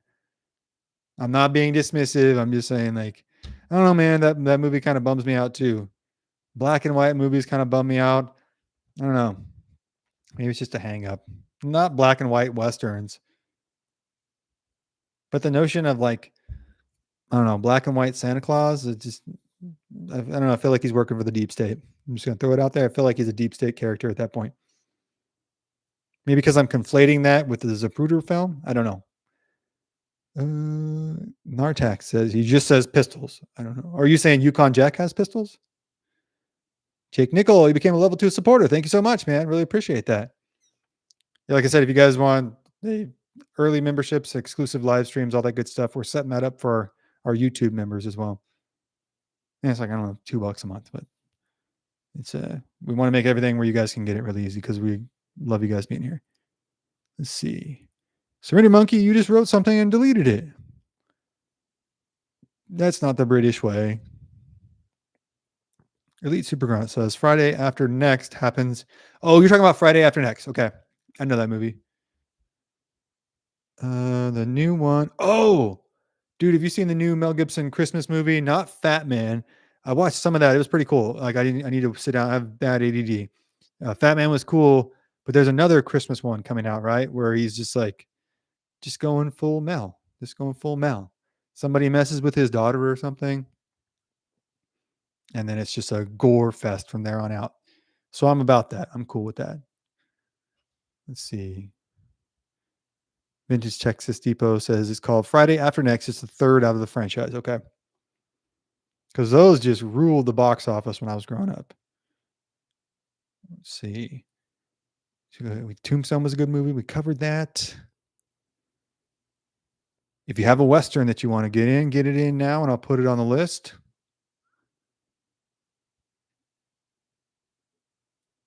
And then real quick, let me know what your favorite Thanksgiving food is, because I'm planning for Thanksgiving right now.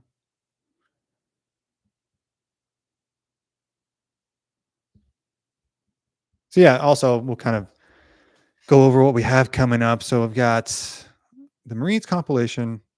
We have a Bigfoot Wallace story, and Bigfoot Wallace is he was on our yesterday's thumbnail. He's often overlooked for some reason because it's such a cool name.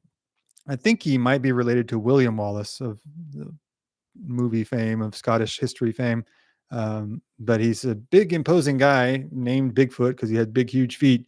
But he's involved in everything from the the Battle of Plum Creek to Battle of Walker's Creek, the Battle. There's so many, it's hard to name. And then he worked the mail route from San Antonio to El Paso, which that drive today sucks, but he did it on a covered wagon, I think twice a week or something, twice a month, I think twice a month.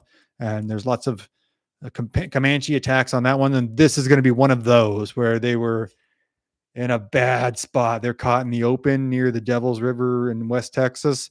And he's kind of the only veteran guy, and he pulls all his guys through it basically. But the Comanche get within like 10 yards. Everybody's freaking out. They don't have any cover except for the wagons. And when the Comanche dead are laying on the battlefield, the Comanche start like roping them by the ankles with these leather riatas, I guess you'd call it, and dragging them back. They're wounded and they're dead so that they can't be taken or shot further by the Texans. And no one had ever seen that before. So it's like a unique account.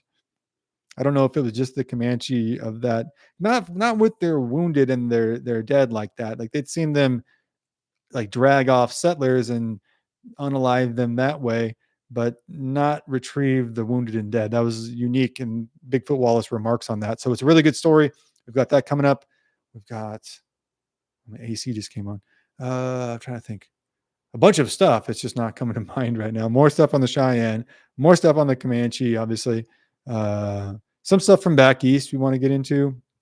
Some more stuff on the Revolutionary War.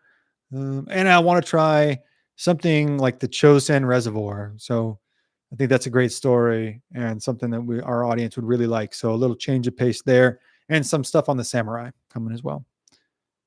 Let's see. I'm going to check through the chat again. Okay. Oh, okay. Surrender Monkey says Surrender Monkey says they deleted a joke because it was about the cannibalization of, I don't even know how to say that, but it was about cannibalism. So he felt that it was in poor taste, and in classic British style, he chose to defer to propriety. I appreciate that. Kenneth Vick says Shenandoah. Oh, that's a good movie. I haven't seen that in a long time either. Bigfoot Wallace was a freak. Yep, he was. Arizona boy. Braveheart. Yeah, we could do a Braveheart watch along. No problem. Any red-blooded male knows that movie by heart. Comic Western recommendations. Blood Brothers of Mother. I haven't seen that. Fully painted artwork. Okay, that's a movie? Did you know that Doc Holliday had a practice here in Denison, Texas? I did not know that. Olive Ann Oates settled in Denison after she was rescued from the Mojave. I did not know that either. I had no clue. I'd like to tie in. I want to do a show about boxing in the Old West because it was illegal during much of the Old West, which is kind of funny because they're like, no, that's too brutal. It's like, all right. But John L. Sullivan was a popular, well-known fighter until the late 19th century. And to talk about the referee for a lot of his fights, a lot of the big fights, especially in the early 1900s, were refereed by Bat Masterson. He went and became a sports writer for the New York Times, and then was a referee for a lot of fights there's not a lot of film and pictures of them, but they are some of the biggest fights in boxing history, especially in the early 1900s. So it's a really cool sports Old West history crossover. Bob Newth gives a $5 super chat, man. Thank you so much. I usually got a laughing emoji, but thank you so much. I think that's a little laughing lemon there. You guys are too kind, too generous. Thank you very much. This is us just having a good time, so can't thank you enough. I was disappointed with the lack of Bigfoot Wallace material at the Texas Ranger Museum in San Antonio. Really? I was planning on going there, so. See, that's what I mean. He's just underserved, and I don't get why. We're going to go visit his grave. He's at the state cemetery, I don't know, 5 miles from here. So are several famous rangers, but especially for whatever reason, I feel drawn to go visit Bigfoot Wallace there because it's like, bro, great name, great picture, great look. You got everything that you need to sell. Big, huge guy with big, huge feet, veterans of tons of just some of the worst battles that Texas history has to offer, and more people don't know about him. So we're going to try to remedy that. Tom Cruise in The Last Samurai. We'll have, that was a not true story, right? There is some veracity to that story. So I want to cover that as well, because I was so into that movie in high school. John Sullivan or Mike Tyson. Who wins? Mike Tyson. I think Mike Tyson is, I don't know if he's my favorite boxer of all time or the best of all time, but a super underrated boxer, from the technical aspects of the sport, his positioning, his footwork, his timing, his the precision of his strikes, and the way he was able to use that peekaboo style to get inside the range of longer or taller opponents. It's not just a brute. That guy has like a PhD in boxing. Did a gravestone rubbing if you get to his grave? I think you have to leave him alone, man. I don't know. I feel like there's bad mojo with that. I'll try and take a picture. I thought about doing a live stream, but I feel like maybe there's, you know what I mean? I don't know about how the propriety of that, but I can do a live stream as soon as I get out. I'll post a bunch of pictures and do a live stream. Tyson's power is astounding. It is. It's absolutely astounding. But I think what's more astounding is his footwork and head movement. The way he's able to get inside and to keep from taking power shots. He'll take some shots, but his head movement, his bob and weave is second to none. Maybe, well, Canelo's got a hell of a head movement, but it's different. There's an old stagecoach stop in the middle of Queen Creek you can visit. It was in the middle of point between Tucson and Phoenix. Really? I've been wanting to go to Arizona, man. So I'll come out there soon, maybe in the spring when things like thaw out a little bit. But I have a road trip planned. Do you have any content about snake oil salesmen? No, but that'd be a great live stream. I'm still pissed that they took coca out of yes. And they used to have coca wine also. I'll let you can piece together what it is. But they used to sell that medicinally in the up to the earth. Oh man, maybe the 1920s. It was, you could just go buy it at the store. You're talking about what is it? How was it? I forget the actual proper name for LSD, but you're talking about that. Yeah, go watch our live stream from, I believe it might have been last night, but the CIA had a huge part in the proliferation, not necessarily invention, but the proliferation of LSD in America. Especially Timothy Leary was an asset, bro. Maybe the Grateful Dead as well. There's a spot in the movie Conspiracy Theory where Mel Gibson talks about the Grateful Dead being MI6 assets. And there's a lot of stuff in that movie that's sprinkled in there that's not really true, but kind of true. Because I would bet that and I like the Grateful Dead, but in my mind, it's very likely that they are a MK Ultra asset of some kind. Because they kind of came out of nowhere. They proliferated this psychedelic scene that goes hand in hand, obviously, with the proliferation of psychedelics. And with MK Ultra still being active at the time in the late 60s, I think it's fair to at least ask some questions. Remember the interview of Tyson and the female reporter? I do. I remember watching live the press conference between him and Lennox Lewis, and he had some, I don't know, I still think they're hilarious retorts to that reporter who was asking him questions, but they're like immediately contradictory. I can't say them on YouTube, but you could go watch the video, and he's saying things like an insult followed by an insult that negates the first insult. It's very confusing, but it's great, and he means it, every word of it. There's no hesitation in what he's saying. He means it, every single word. So you just walk away like confused, and it's also like kind of funny. Because Mike Tyson's a funny guy also. He's got jokes. That part, he wasn't trying to be funny. But you can go watch his podcast, Hot Boxing with Mike Tyson. He's funny. Super smart guy too. You don't get to be that good without being super smart, and a very well-read historian. His knowledge of history informed a lot of his training. You could read his book, Undisputed by Mike Tyson.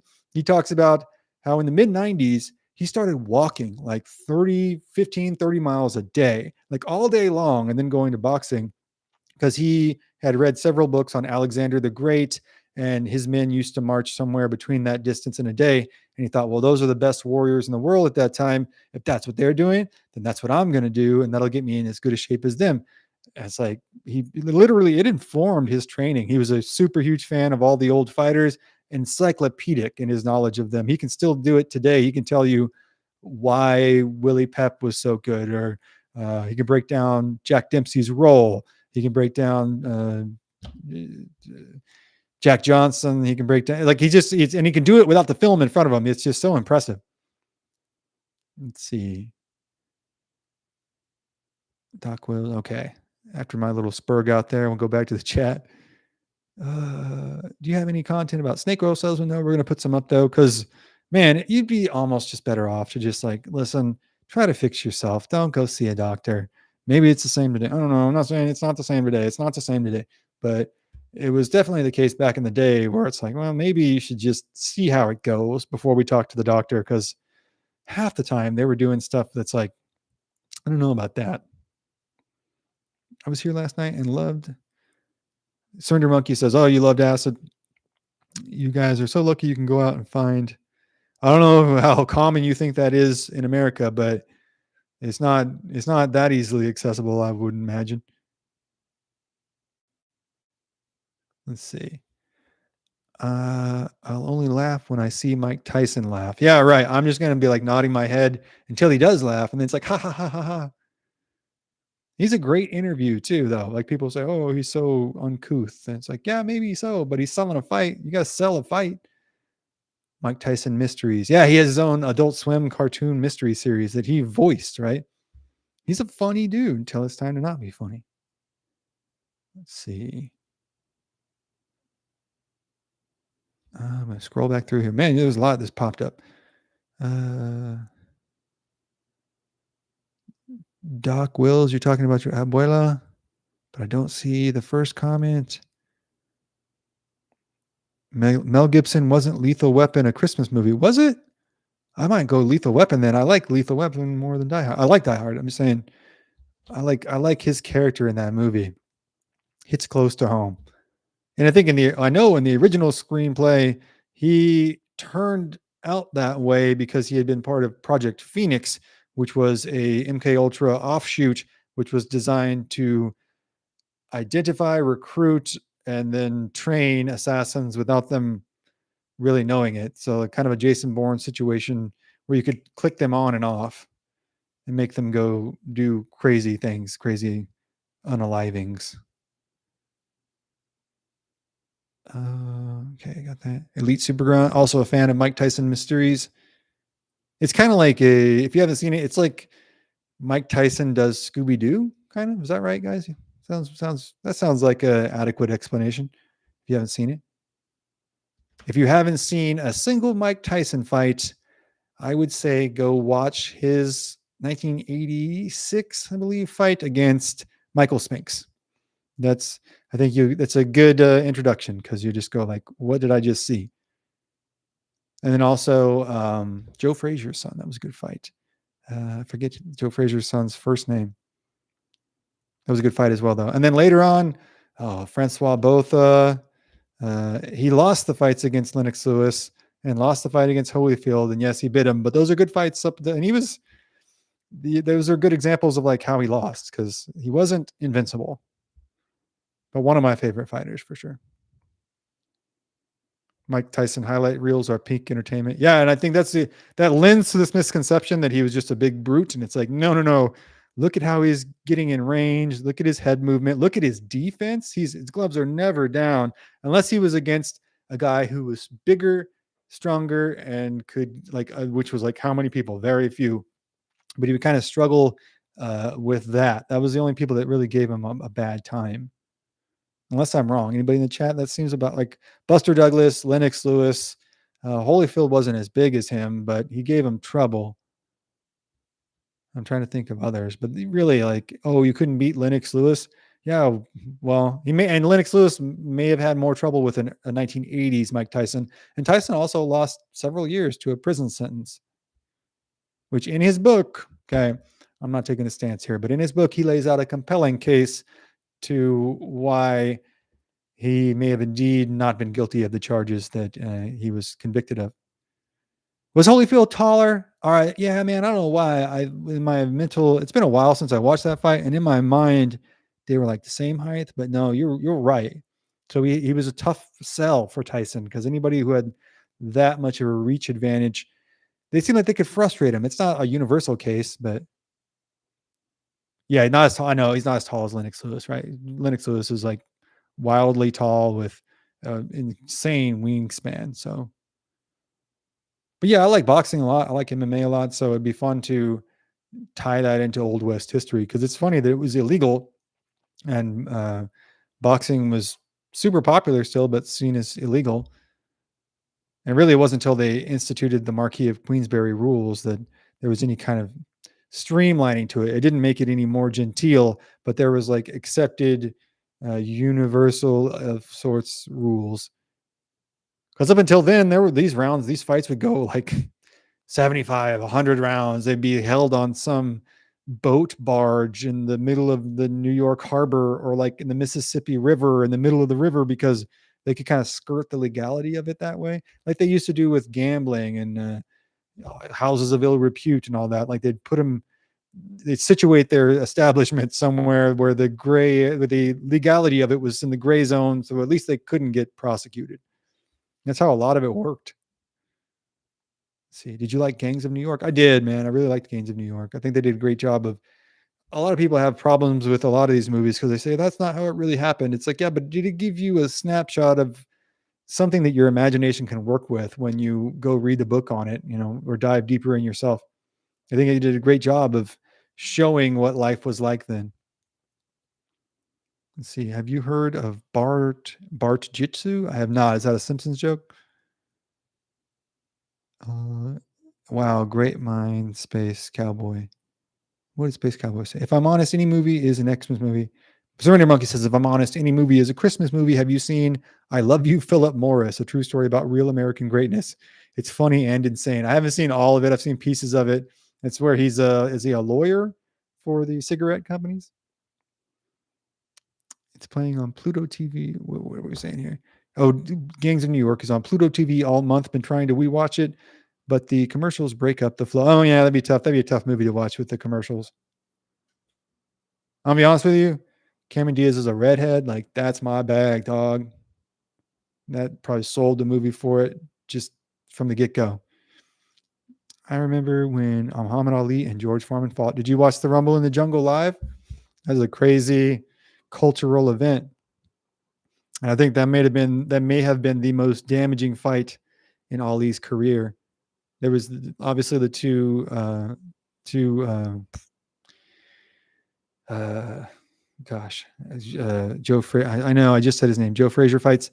There was the Ken Norton fight. I think he got pretty roughed up in. I'm trying to think of other ones. Ken Norton rocked him, man. Broke his jaw, right?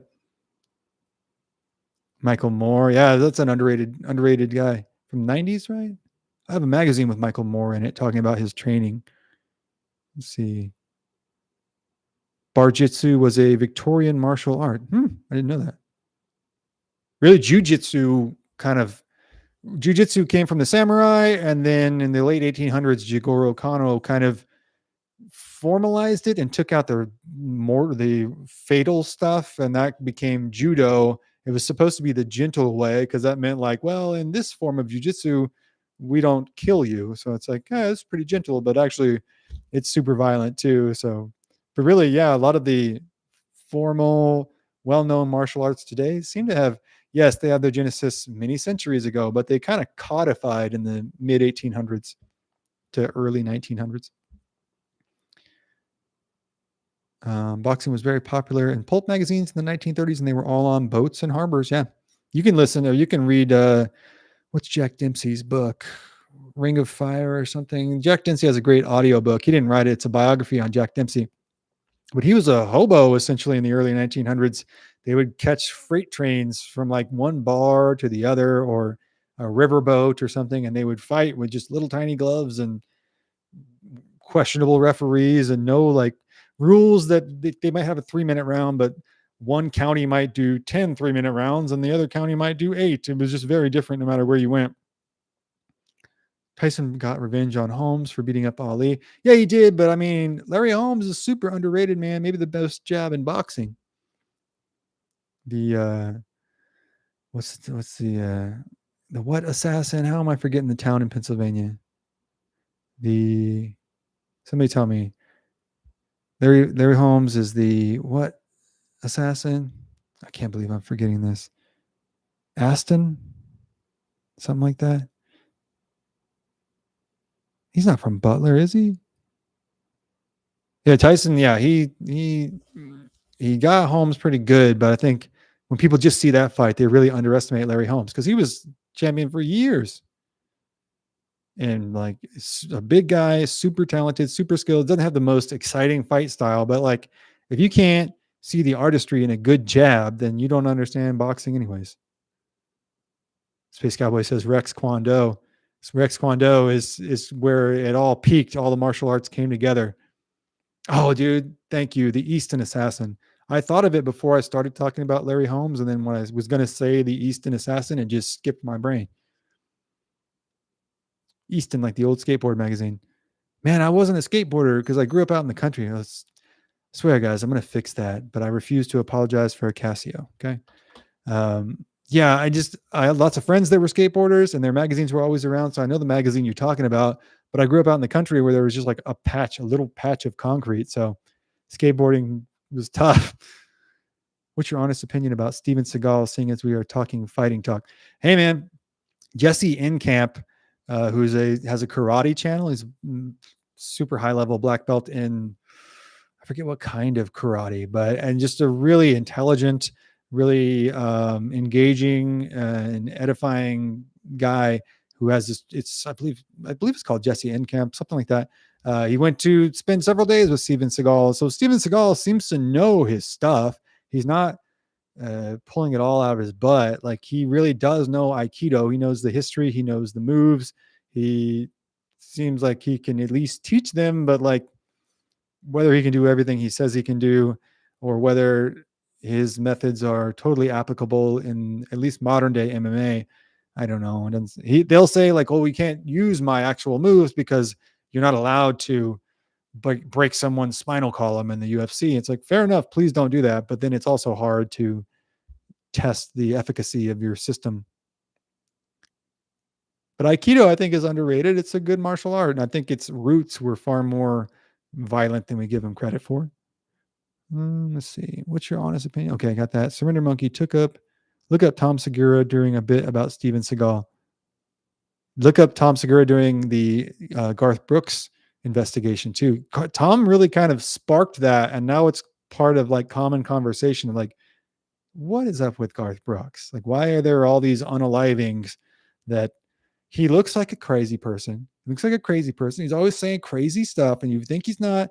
Go watch this video because they pull up all kinds of Facebook lives and stuff. This guy's way out there. If you think Michael Jackson was out there, this guy's saying way crazier stuff. His eyes are all bugged out all the time. And if you look at his old tour schedules, there's always a murder, an unaliving or two in every single city on every single tour date. Like, not, oh, around that time. Like, no, on that day. It's very strange. And I'm honestly, like, I think that's pretty unlikely, but it's very strange. And it's very thought-provoking, Tom Segura's video on that. Steven Seagal, a legend in his own mind. It's true, but you got to start a legend somewhere, right? I'm a big fan of watching Seagal fail. Yeah. When it's funny, it's funny. I think I don't know that much about Aikido, right? But I know a fair amount about playing guitar. And if you watch his blues solo, which is easily available on YouTube, it's not good. It's not good. I don't know how you got a whole band together. Well, I know because you got the scratch for it, but he really thinks he's getting down. He really thinks he's throwing one down. And have fun, Stevie. It's cool, man. Steven, I want you to have a good time. But he really thinks he's just lighting it up. And it's like not doing it. It's not doing it. It's not lighting it up. Tom Segura is hilarious. Garth Brooks jumped the shark when he did his goth art. Oh, yeah. Talking about Chris Gaines, and that was in the late 90s, and that was supposed to be completely divorced from Garth, his actual self. So he would do interviews in that character. He had a whole album in that character, performances as that character. Like, you could say Garth and he wouldn't even look at you. It was Chris Gaines, and he had like a weird kind of pseudo Australian accent. Have you guys all seen this? You know, Chris Gaines? Maybe Chris is the one who's guilty of the unalivings and Garth has nothing to do with it. I don't know. But it's an odd set of coincidences. Steven Seagal was awesome back in the 80s. Those movies were great. A little bit of Garth Brooks goes a long way, says Terry R. Yeah, he does. That's true. Goes a long way. Ask the detectives at all these towns. Okay, so we got a lot of Steven Seagal talk. All right, so we're at 2 hours. Anybody else want to throw any suggestions out there? Anything I missed tonight? Anything that you'd like to see us cover moving forward? I don't think Garth did anything. The man has friends in low places. I agree. Why would he do anything? I really don't think he did, but I don't know that he didn't. I'd put it that way. All right. Well, thank you all so much for showing up tonight. We had another good time, man. We did come back for we're gonna be doing lunchtime streams most of the time and nighttime streams 4 or 5 times a week, as much as we can get in. Like I said, be back tomorrow night for another live stream tomorrow during around noon for a shorter one. Then we will have a Marines episode on Friday. We will have yeah, it's called a coffee talk. Like we didn't plan it for it to be that way, but I just drink coffee while I'm talking to you guys. So it's a coffee talk. Come join us for that. And stay tuned. We got, yeah, like I said, told you all the stuff that's on the way. Now it's skipping my brain. Marines, Bigfoot Wallace, Samurai, maybe some Marines in Korea, um, lots of other stuff, lots of Texas Rangers, tons of stuff is coming hard and fast. So stay with us. And he said, can't express to you all how much your support really means. It's the reason that we're able to do this at all. So thank you for watching. Thank you for coming and participating. Really means the world to me, to all of us here at HOKC. So thank you again. We will see you tomorrow around lunchtime and then tomorrow evening. And thank you again for all your support. God bless and have a good night. Bye.